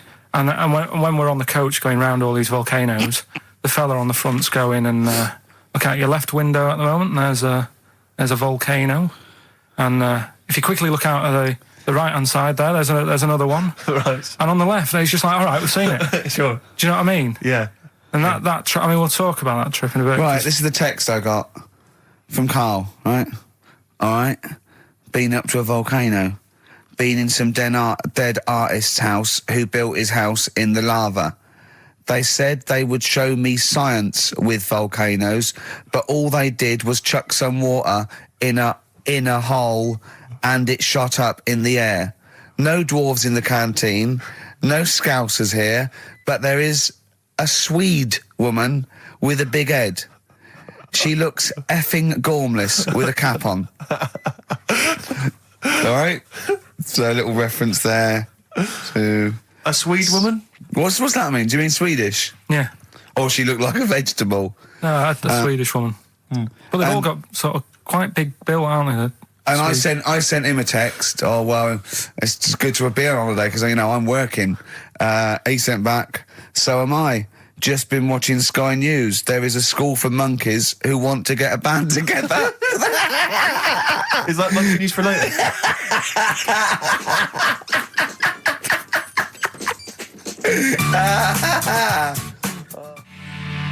Oh My Corazon by Tim Burgess. I can't get enough of that. I love that chorus. On XFM 104.9. Ricky Gervais, Steve Merchant and little Karl Pilkington. But it was a nice holiday. Yeah, it's all right. It's just, you know, I went there to relax and that. Exactly. Did a little bit of that. Trying to think of some new, you know, features and stuff. Sure, always working. 3 holidays a year, Jesus. Oh, well, not really 3 or 2. It's all but like holidays, really. one big sort of like work thing to me and Steve. 2 holidays, isn't it? Work hard, you need the holidays. So, yeah, the things that annoyed me was like, you get bored sat around the pool after a couple of days. I'd read my book. Yeah. You know, there wasn't much going on the... Not even any crabs to throw sand at, was there? No crabs or anything. They wouldn't bother with Lanzarote, right? So, decided to go on a little trip. That's when I saw the volcanoes and that, 36 of them. So, we go on the trip, and the thing that annoys me, it does happen every holiday that you go on. If you go on a sort of a package thing, they have these trips, right? And you pay about 40-odd quid, and they give you some wine, so it make it feel like you're getting your money's worth. But how many of these trips have you been on then? Loads. Probably about 12. More holidays than I've had. Go on. Yeah, so anyway, so you're on the coach, right? And they take you for the volcanoes. They took us in the middle of nowhere. Yeah. Right. There's nothing else round there. Sure. It's like I say, it's like Mars, but with holes in the ground. Yeah. Right. And they sort of drop you off, and they go, right, everybody, see you back here in an hour. There's loads of volcanoes for you to look at, and a coffee shop over there. And you know for a fact, right, you don't need an hour there. You could just say, well, just keep the engine running because I'll have a look in this hole, we'll get back on, give us 5 minutes. Don't need an hour. Absolutely. Yeah. But you know that they've got something going. It's a with backhander, definitely. What, with the coffee shop? Definitely, yeah. They go there. And they get everyone to have an ice cream and a coffee, and they sit down, have a fag, talking to the bloke. Yeah, and it's like, cousin. Yeah. How much was the coffee? Was it probably about 3 each euro, so I think it was 3.50. Sure. Yeah. Which is, I don't know, what, that's about 2.5 quid. Yeah, they've stitched you up. There's a museum in Italy when we went there a couple of years back. Suzanne had like one of those little guide things. Museum there just for spaghetti. Yeah. I mean, we opened a restaurant. Yeah. Yeah. Was it interesting spaghetti? Spaghetti in different shapes? Don't know, I didn't go. I went to see a big hole in the ground. Sure. Can't get enough of them. Well, but out of 10 then, what would you give it out of 10? All in all, food, location, Right. relaxation, enjoyment. Yeah, that's 6. Okay, brilliant. 6, yeah. Next week, where are you going next week? You're not on holiday next week? Going Cool. away with Suzanne's mum and dad again. 5 holidays. Been roped Play a into record. that. You've got to put some work in. You're in your 30s now. You've got to knuckle down. It's that thing, though, innit, of looking at her mum. There's a lot of truth in that, isn't there, that you shouldn't really meet up with your girlfriend's sort of parents and that. Sure. Because you just sort of get a little taster of what's to come and what have you. Then what's to come with yours? It's a good job I didn't meet her early on. No. You're going to be in such trouble! No, they don't listen. It's all right. Really? Well, Suzanne does, doesn't she? She'll probably be out. Really? But she knows. She's got some sense. Yeah, when you get back. Yeah. You went on holiday with them, didn't you? Yeah, we've been on since then, haven't we? I don't think so. Yeah, I went on holiday last week, been away, but that was just me and Suzanne. Talk about that later. Yeah, okay. That's coming up. We noticed today how much he is simian, isn't he? He's very strange, actually. We maybe should try and get a picture on the website, because Karl's arms are particularly chimp-like. It's very, very strange. Because he's got that sort of, he's got long downy hair. It's and not the like, long extended knuckles. Yeah, and his totally round face that sort of the chin goes back and the dome of his cranium. I think, quite seriously, I know we sort of share about 98.5% of our genetic material with bonobos and chimpanzees, but I think he's got a little bit more. Yeah. I honestly think he's a little bit of a throwback. Just his line, they just kept to this sort of really the ugliest one in the cave and the tree, and he really didn't come out of it. I'm not saying you are, I don't think you are. Yeah, you're chimp-like. No, it does annoy me. My hair annoys me on my body and that. Because I've got like hair on me little toes and that. Have you? Then on the legs. See your little toes, can you pick things up with them? No, it's tried. Okay. Well, that's the finale of this week's show. We're going to see if he can play a record and put the fader up from a tyre while swinging in a tyre, just using his hairy toes. Yeah, I've sort of got hair all the way, but then it just runs out where it should be. On the top of your head. Yeah. Is this part of the reason why you're always uncomfortable about being nude or around naked people? Is that partly the reason, do you think, because you look so grotesque? Well, when I'm on holiday, I don't really like wandering about without a top on unless, like, it's a quiet beach or whatever. Sure. So what would you normally wear? Need. I just have like a nice sort of light, summery, sort of linen shirt, maybe, just a few top buttons open. Yeah. But I don't like, the naked body isn't that nice anyway, is it? You know what I mean? Whatever it is, if you're a cat and you're shaved, you don't look that nice. You know what I mean? But with I think you'll find a cat is naked even with its fur on. Cats don't wear clothes. No, but what I mean is a bald cat isn't that good. You know it does me head in that I'm bald. I'm not, I wish if I could have hair, it would be nice, but that's life. Would you prefer animals to wear clothes like Mickey Mouse does? Or Goofy? You know that I don't like nudist and all that. We'd love to, you can ask him all the other questions, because Karl, as I said last week, he doesn't feel his own testicles because he doesn't like the feel. Yeah. So, I'd like a doctor to explain to him how necessary that is. And this is truthful as well. I've got very slight pain around the genital area at the moment, and I think it might be some kind of groin strain, but I'm a little bit anxious, not entirely sure what it is. You've been with me twice when I've gone along to get them checked. Yeah. And I go, oh, what's that? Yeah. It's terrible. I mean, but, it's usually, I think you're in a pretty low risk, aren't you? I'd hope so. You're coming out of the 20s. I think testicular sort of, I shouldn't be doing this, I'm not qualified. No. All they said was to me sort of like his 20s and 50s. We're in. Mine sort of felt like they dropped a bit the other week when I was on holiday. I don't know if that's like when you're relaxing or I was wearing shorts a lot. How far? If it's 2 foot, it's too far. I was having problems walking. What do you mean? Why? No, it was just a bit. I had shorts on all day. I'm happy and walking about on the beach, what have you. And then at the night when I put some long trousers on, I was sort of walking like a ricket. They probably like stretch a little bit. Sometimes, I told you when I was about 18, I was scared. I went to the doctor. I felt a pain, right? And because I was doing biology, I thought I'd show off this doctor. I said, I've got a pain. I think it feels like it starts in the epididymis and goes up through the urethra either. And he went, finger up the arse. He said, your jeans are too tight. They're squashing your balls. So we want a doctor like that. So what's the phone number again? It's 0871 222 1049. A qualified What do you mean your balls dropped, though? We've got to come back to this. I don't know, they just felt like... it's not too bad at the moment. I was all right on the way in, but I feel twinges all the time, but you never know whether it's just because they're but they felt like they weren't my own. Do you know what I mean? They sort of felt a bit like these are. There wasn't a bloke standing really close to you, was there? No, you didn't get them mixed up, did you, on the way back? On the flight back? Someone else has got Well, take a leaf out of nudist books. They just walk around, they've got nothing on it. About nudists. Why? Well, let's play this ad break and that. And have you had another encounter? If we've got time, I'll tell you about it. Have you really? Oh. XFM. Now, Karl, you haven't told us about your holiday yet. You were meant to do it last week and you didn't. You started telling us, but we didn't have time because we had to do monkey news about a monkey who was a director who cared about lighting and stuff. Is there more monkey news this week? Is it as... okay. Is it real monkey news? Did it happen, or is it mostly embellishment in your round little head? It's proper stuff. Yeah. Okay. Good. So holiday. Where did you go on holiday? Sardinia. Good. Yeah, it's all right. Yeah. Nice food and that. It's important, isn't it? Yeah. And nice beaches and what have you. Excellent. Always like a nice long beach to walk down. Yeah. But so we're having a nice walk, right?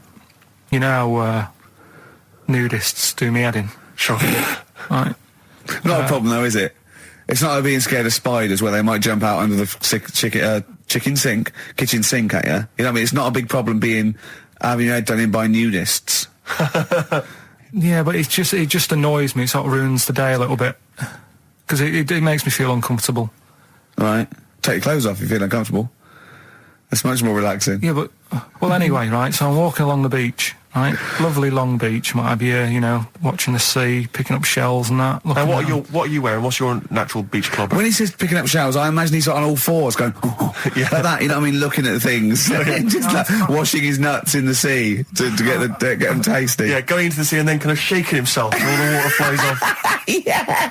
I've just got flip flops on, pair of shorts, and like a little light shirt. Sure. Mm. So anyway, walking along, and Suzanne goes, "Oh look," right? And there's this woman, German, I think, coming out of the. How can you tell she was German? Underarm hair. I'll get to it. Forget Okay. the underarm hair. She came out. It looked like she was smuggling seaweed. I'm gonna burst! I'm going to burst! Oh God! And the funny thing is, right? She. Smuggling seaweed! Oh God! She was a bit hairy down there, was she? Mental. I felt bad because I hadn't had a shave for 2 days, right? Looked at her, it was ridiculous. She might as well have kept her trunks on. It was just like she was wearing furry trunks, right? So anyway, Oh God! so I'm walking along. So, yeah, go on then. so Suzanne's like, "Oh look," and I'm like, "Oh, not again," because every time we go away, there always seems to be one of these. Is she by herself, this woman? Well, the weird thing was, she was with her husband, right? Yeah. But he had shorts on. He was happy, right? But every time, because I walked past her, and he sort of ran off, because he's embarrassed. Do you know what I mean? There's nothing normal about it. What can he do? He can't go, "All right, mate," because he knows it's odd, right? How old was he? Sorry, how old was she? It's hard to tell when someone hasn't got clothes on. Do you know what I mean? They always look older, don't they, when they haven't got clothes on anyway. But I'd say she was about 40, 41. Okay, right. So I walked past, and the annoying thing is, she got there on a bike, right? No clothes on, little pair of boots next to the bike. So if you can wear boots, just pop some shorts on. You know what I mean? That takes more effort for me, putting boots on. But put the shorts on, right? So anyway, the husband kept running off. I walked past, and I'm getting annoyed because I'm saying, well, we've got to walk past them again on the way back. I There's no like the other way. fact they're scuttling away when Carl walks past. Like when you lift up a bit of sort of iron sheeting in the woods and loads of mice run away. Yeah. It's like whenever Carl goes, that nudists run away. Yeah. Oh, right, okay. So we sort of come walking back and what have you, and I have another look and what have you, and he runs off again. Why another look if it offends you so much? Oh, you might as well just have a look. You know what I mean? It's just putting it on show and what have you. But the interesting thing was, I just wondered whether the husband.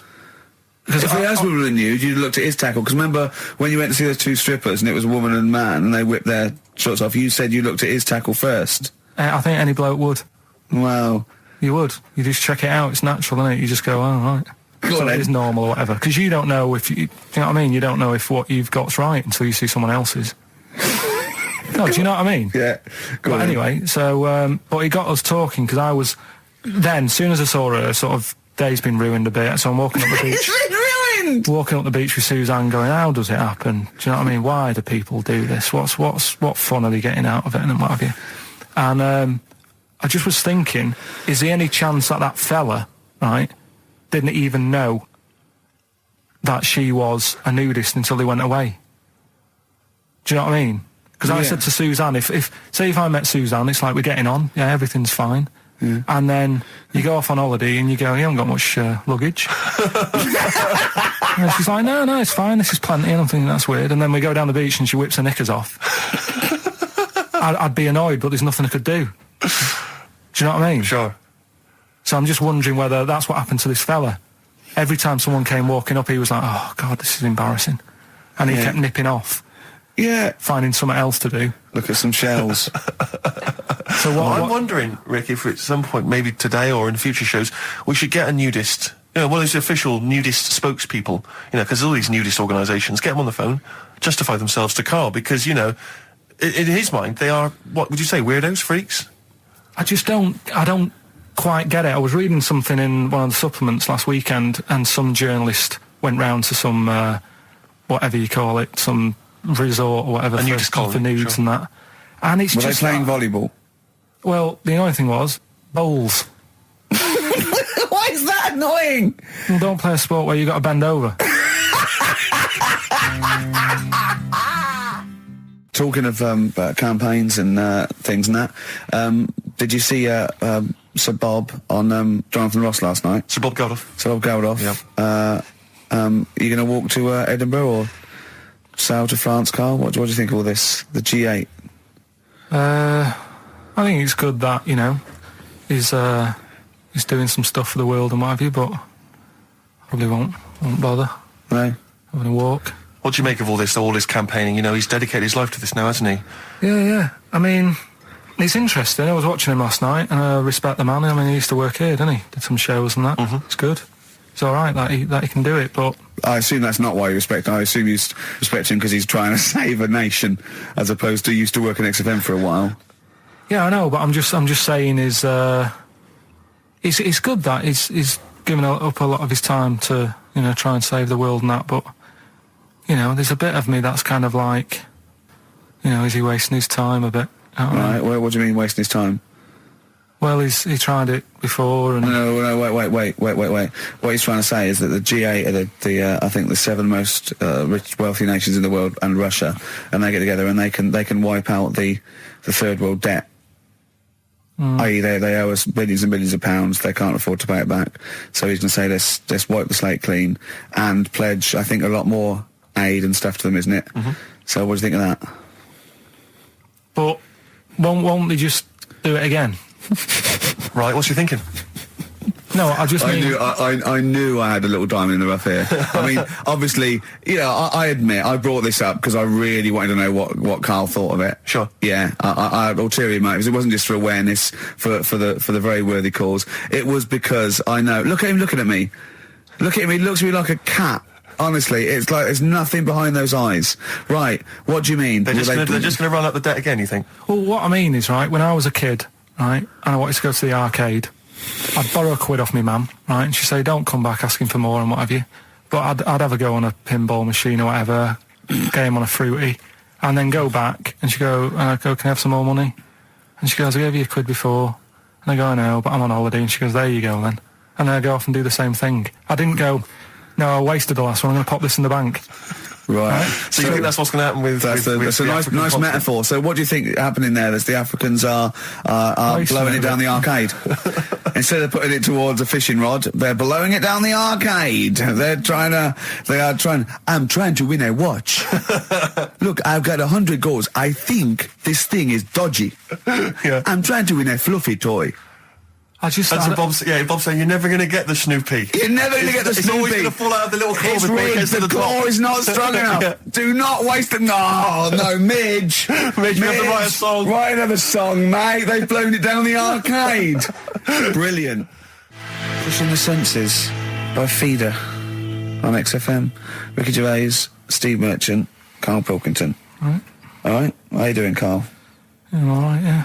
Another holiday? Well, it wasn't holiday. Well, it was. You had 5 days off work. Why isn't it holiday?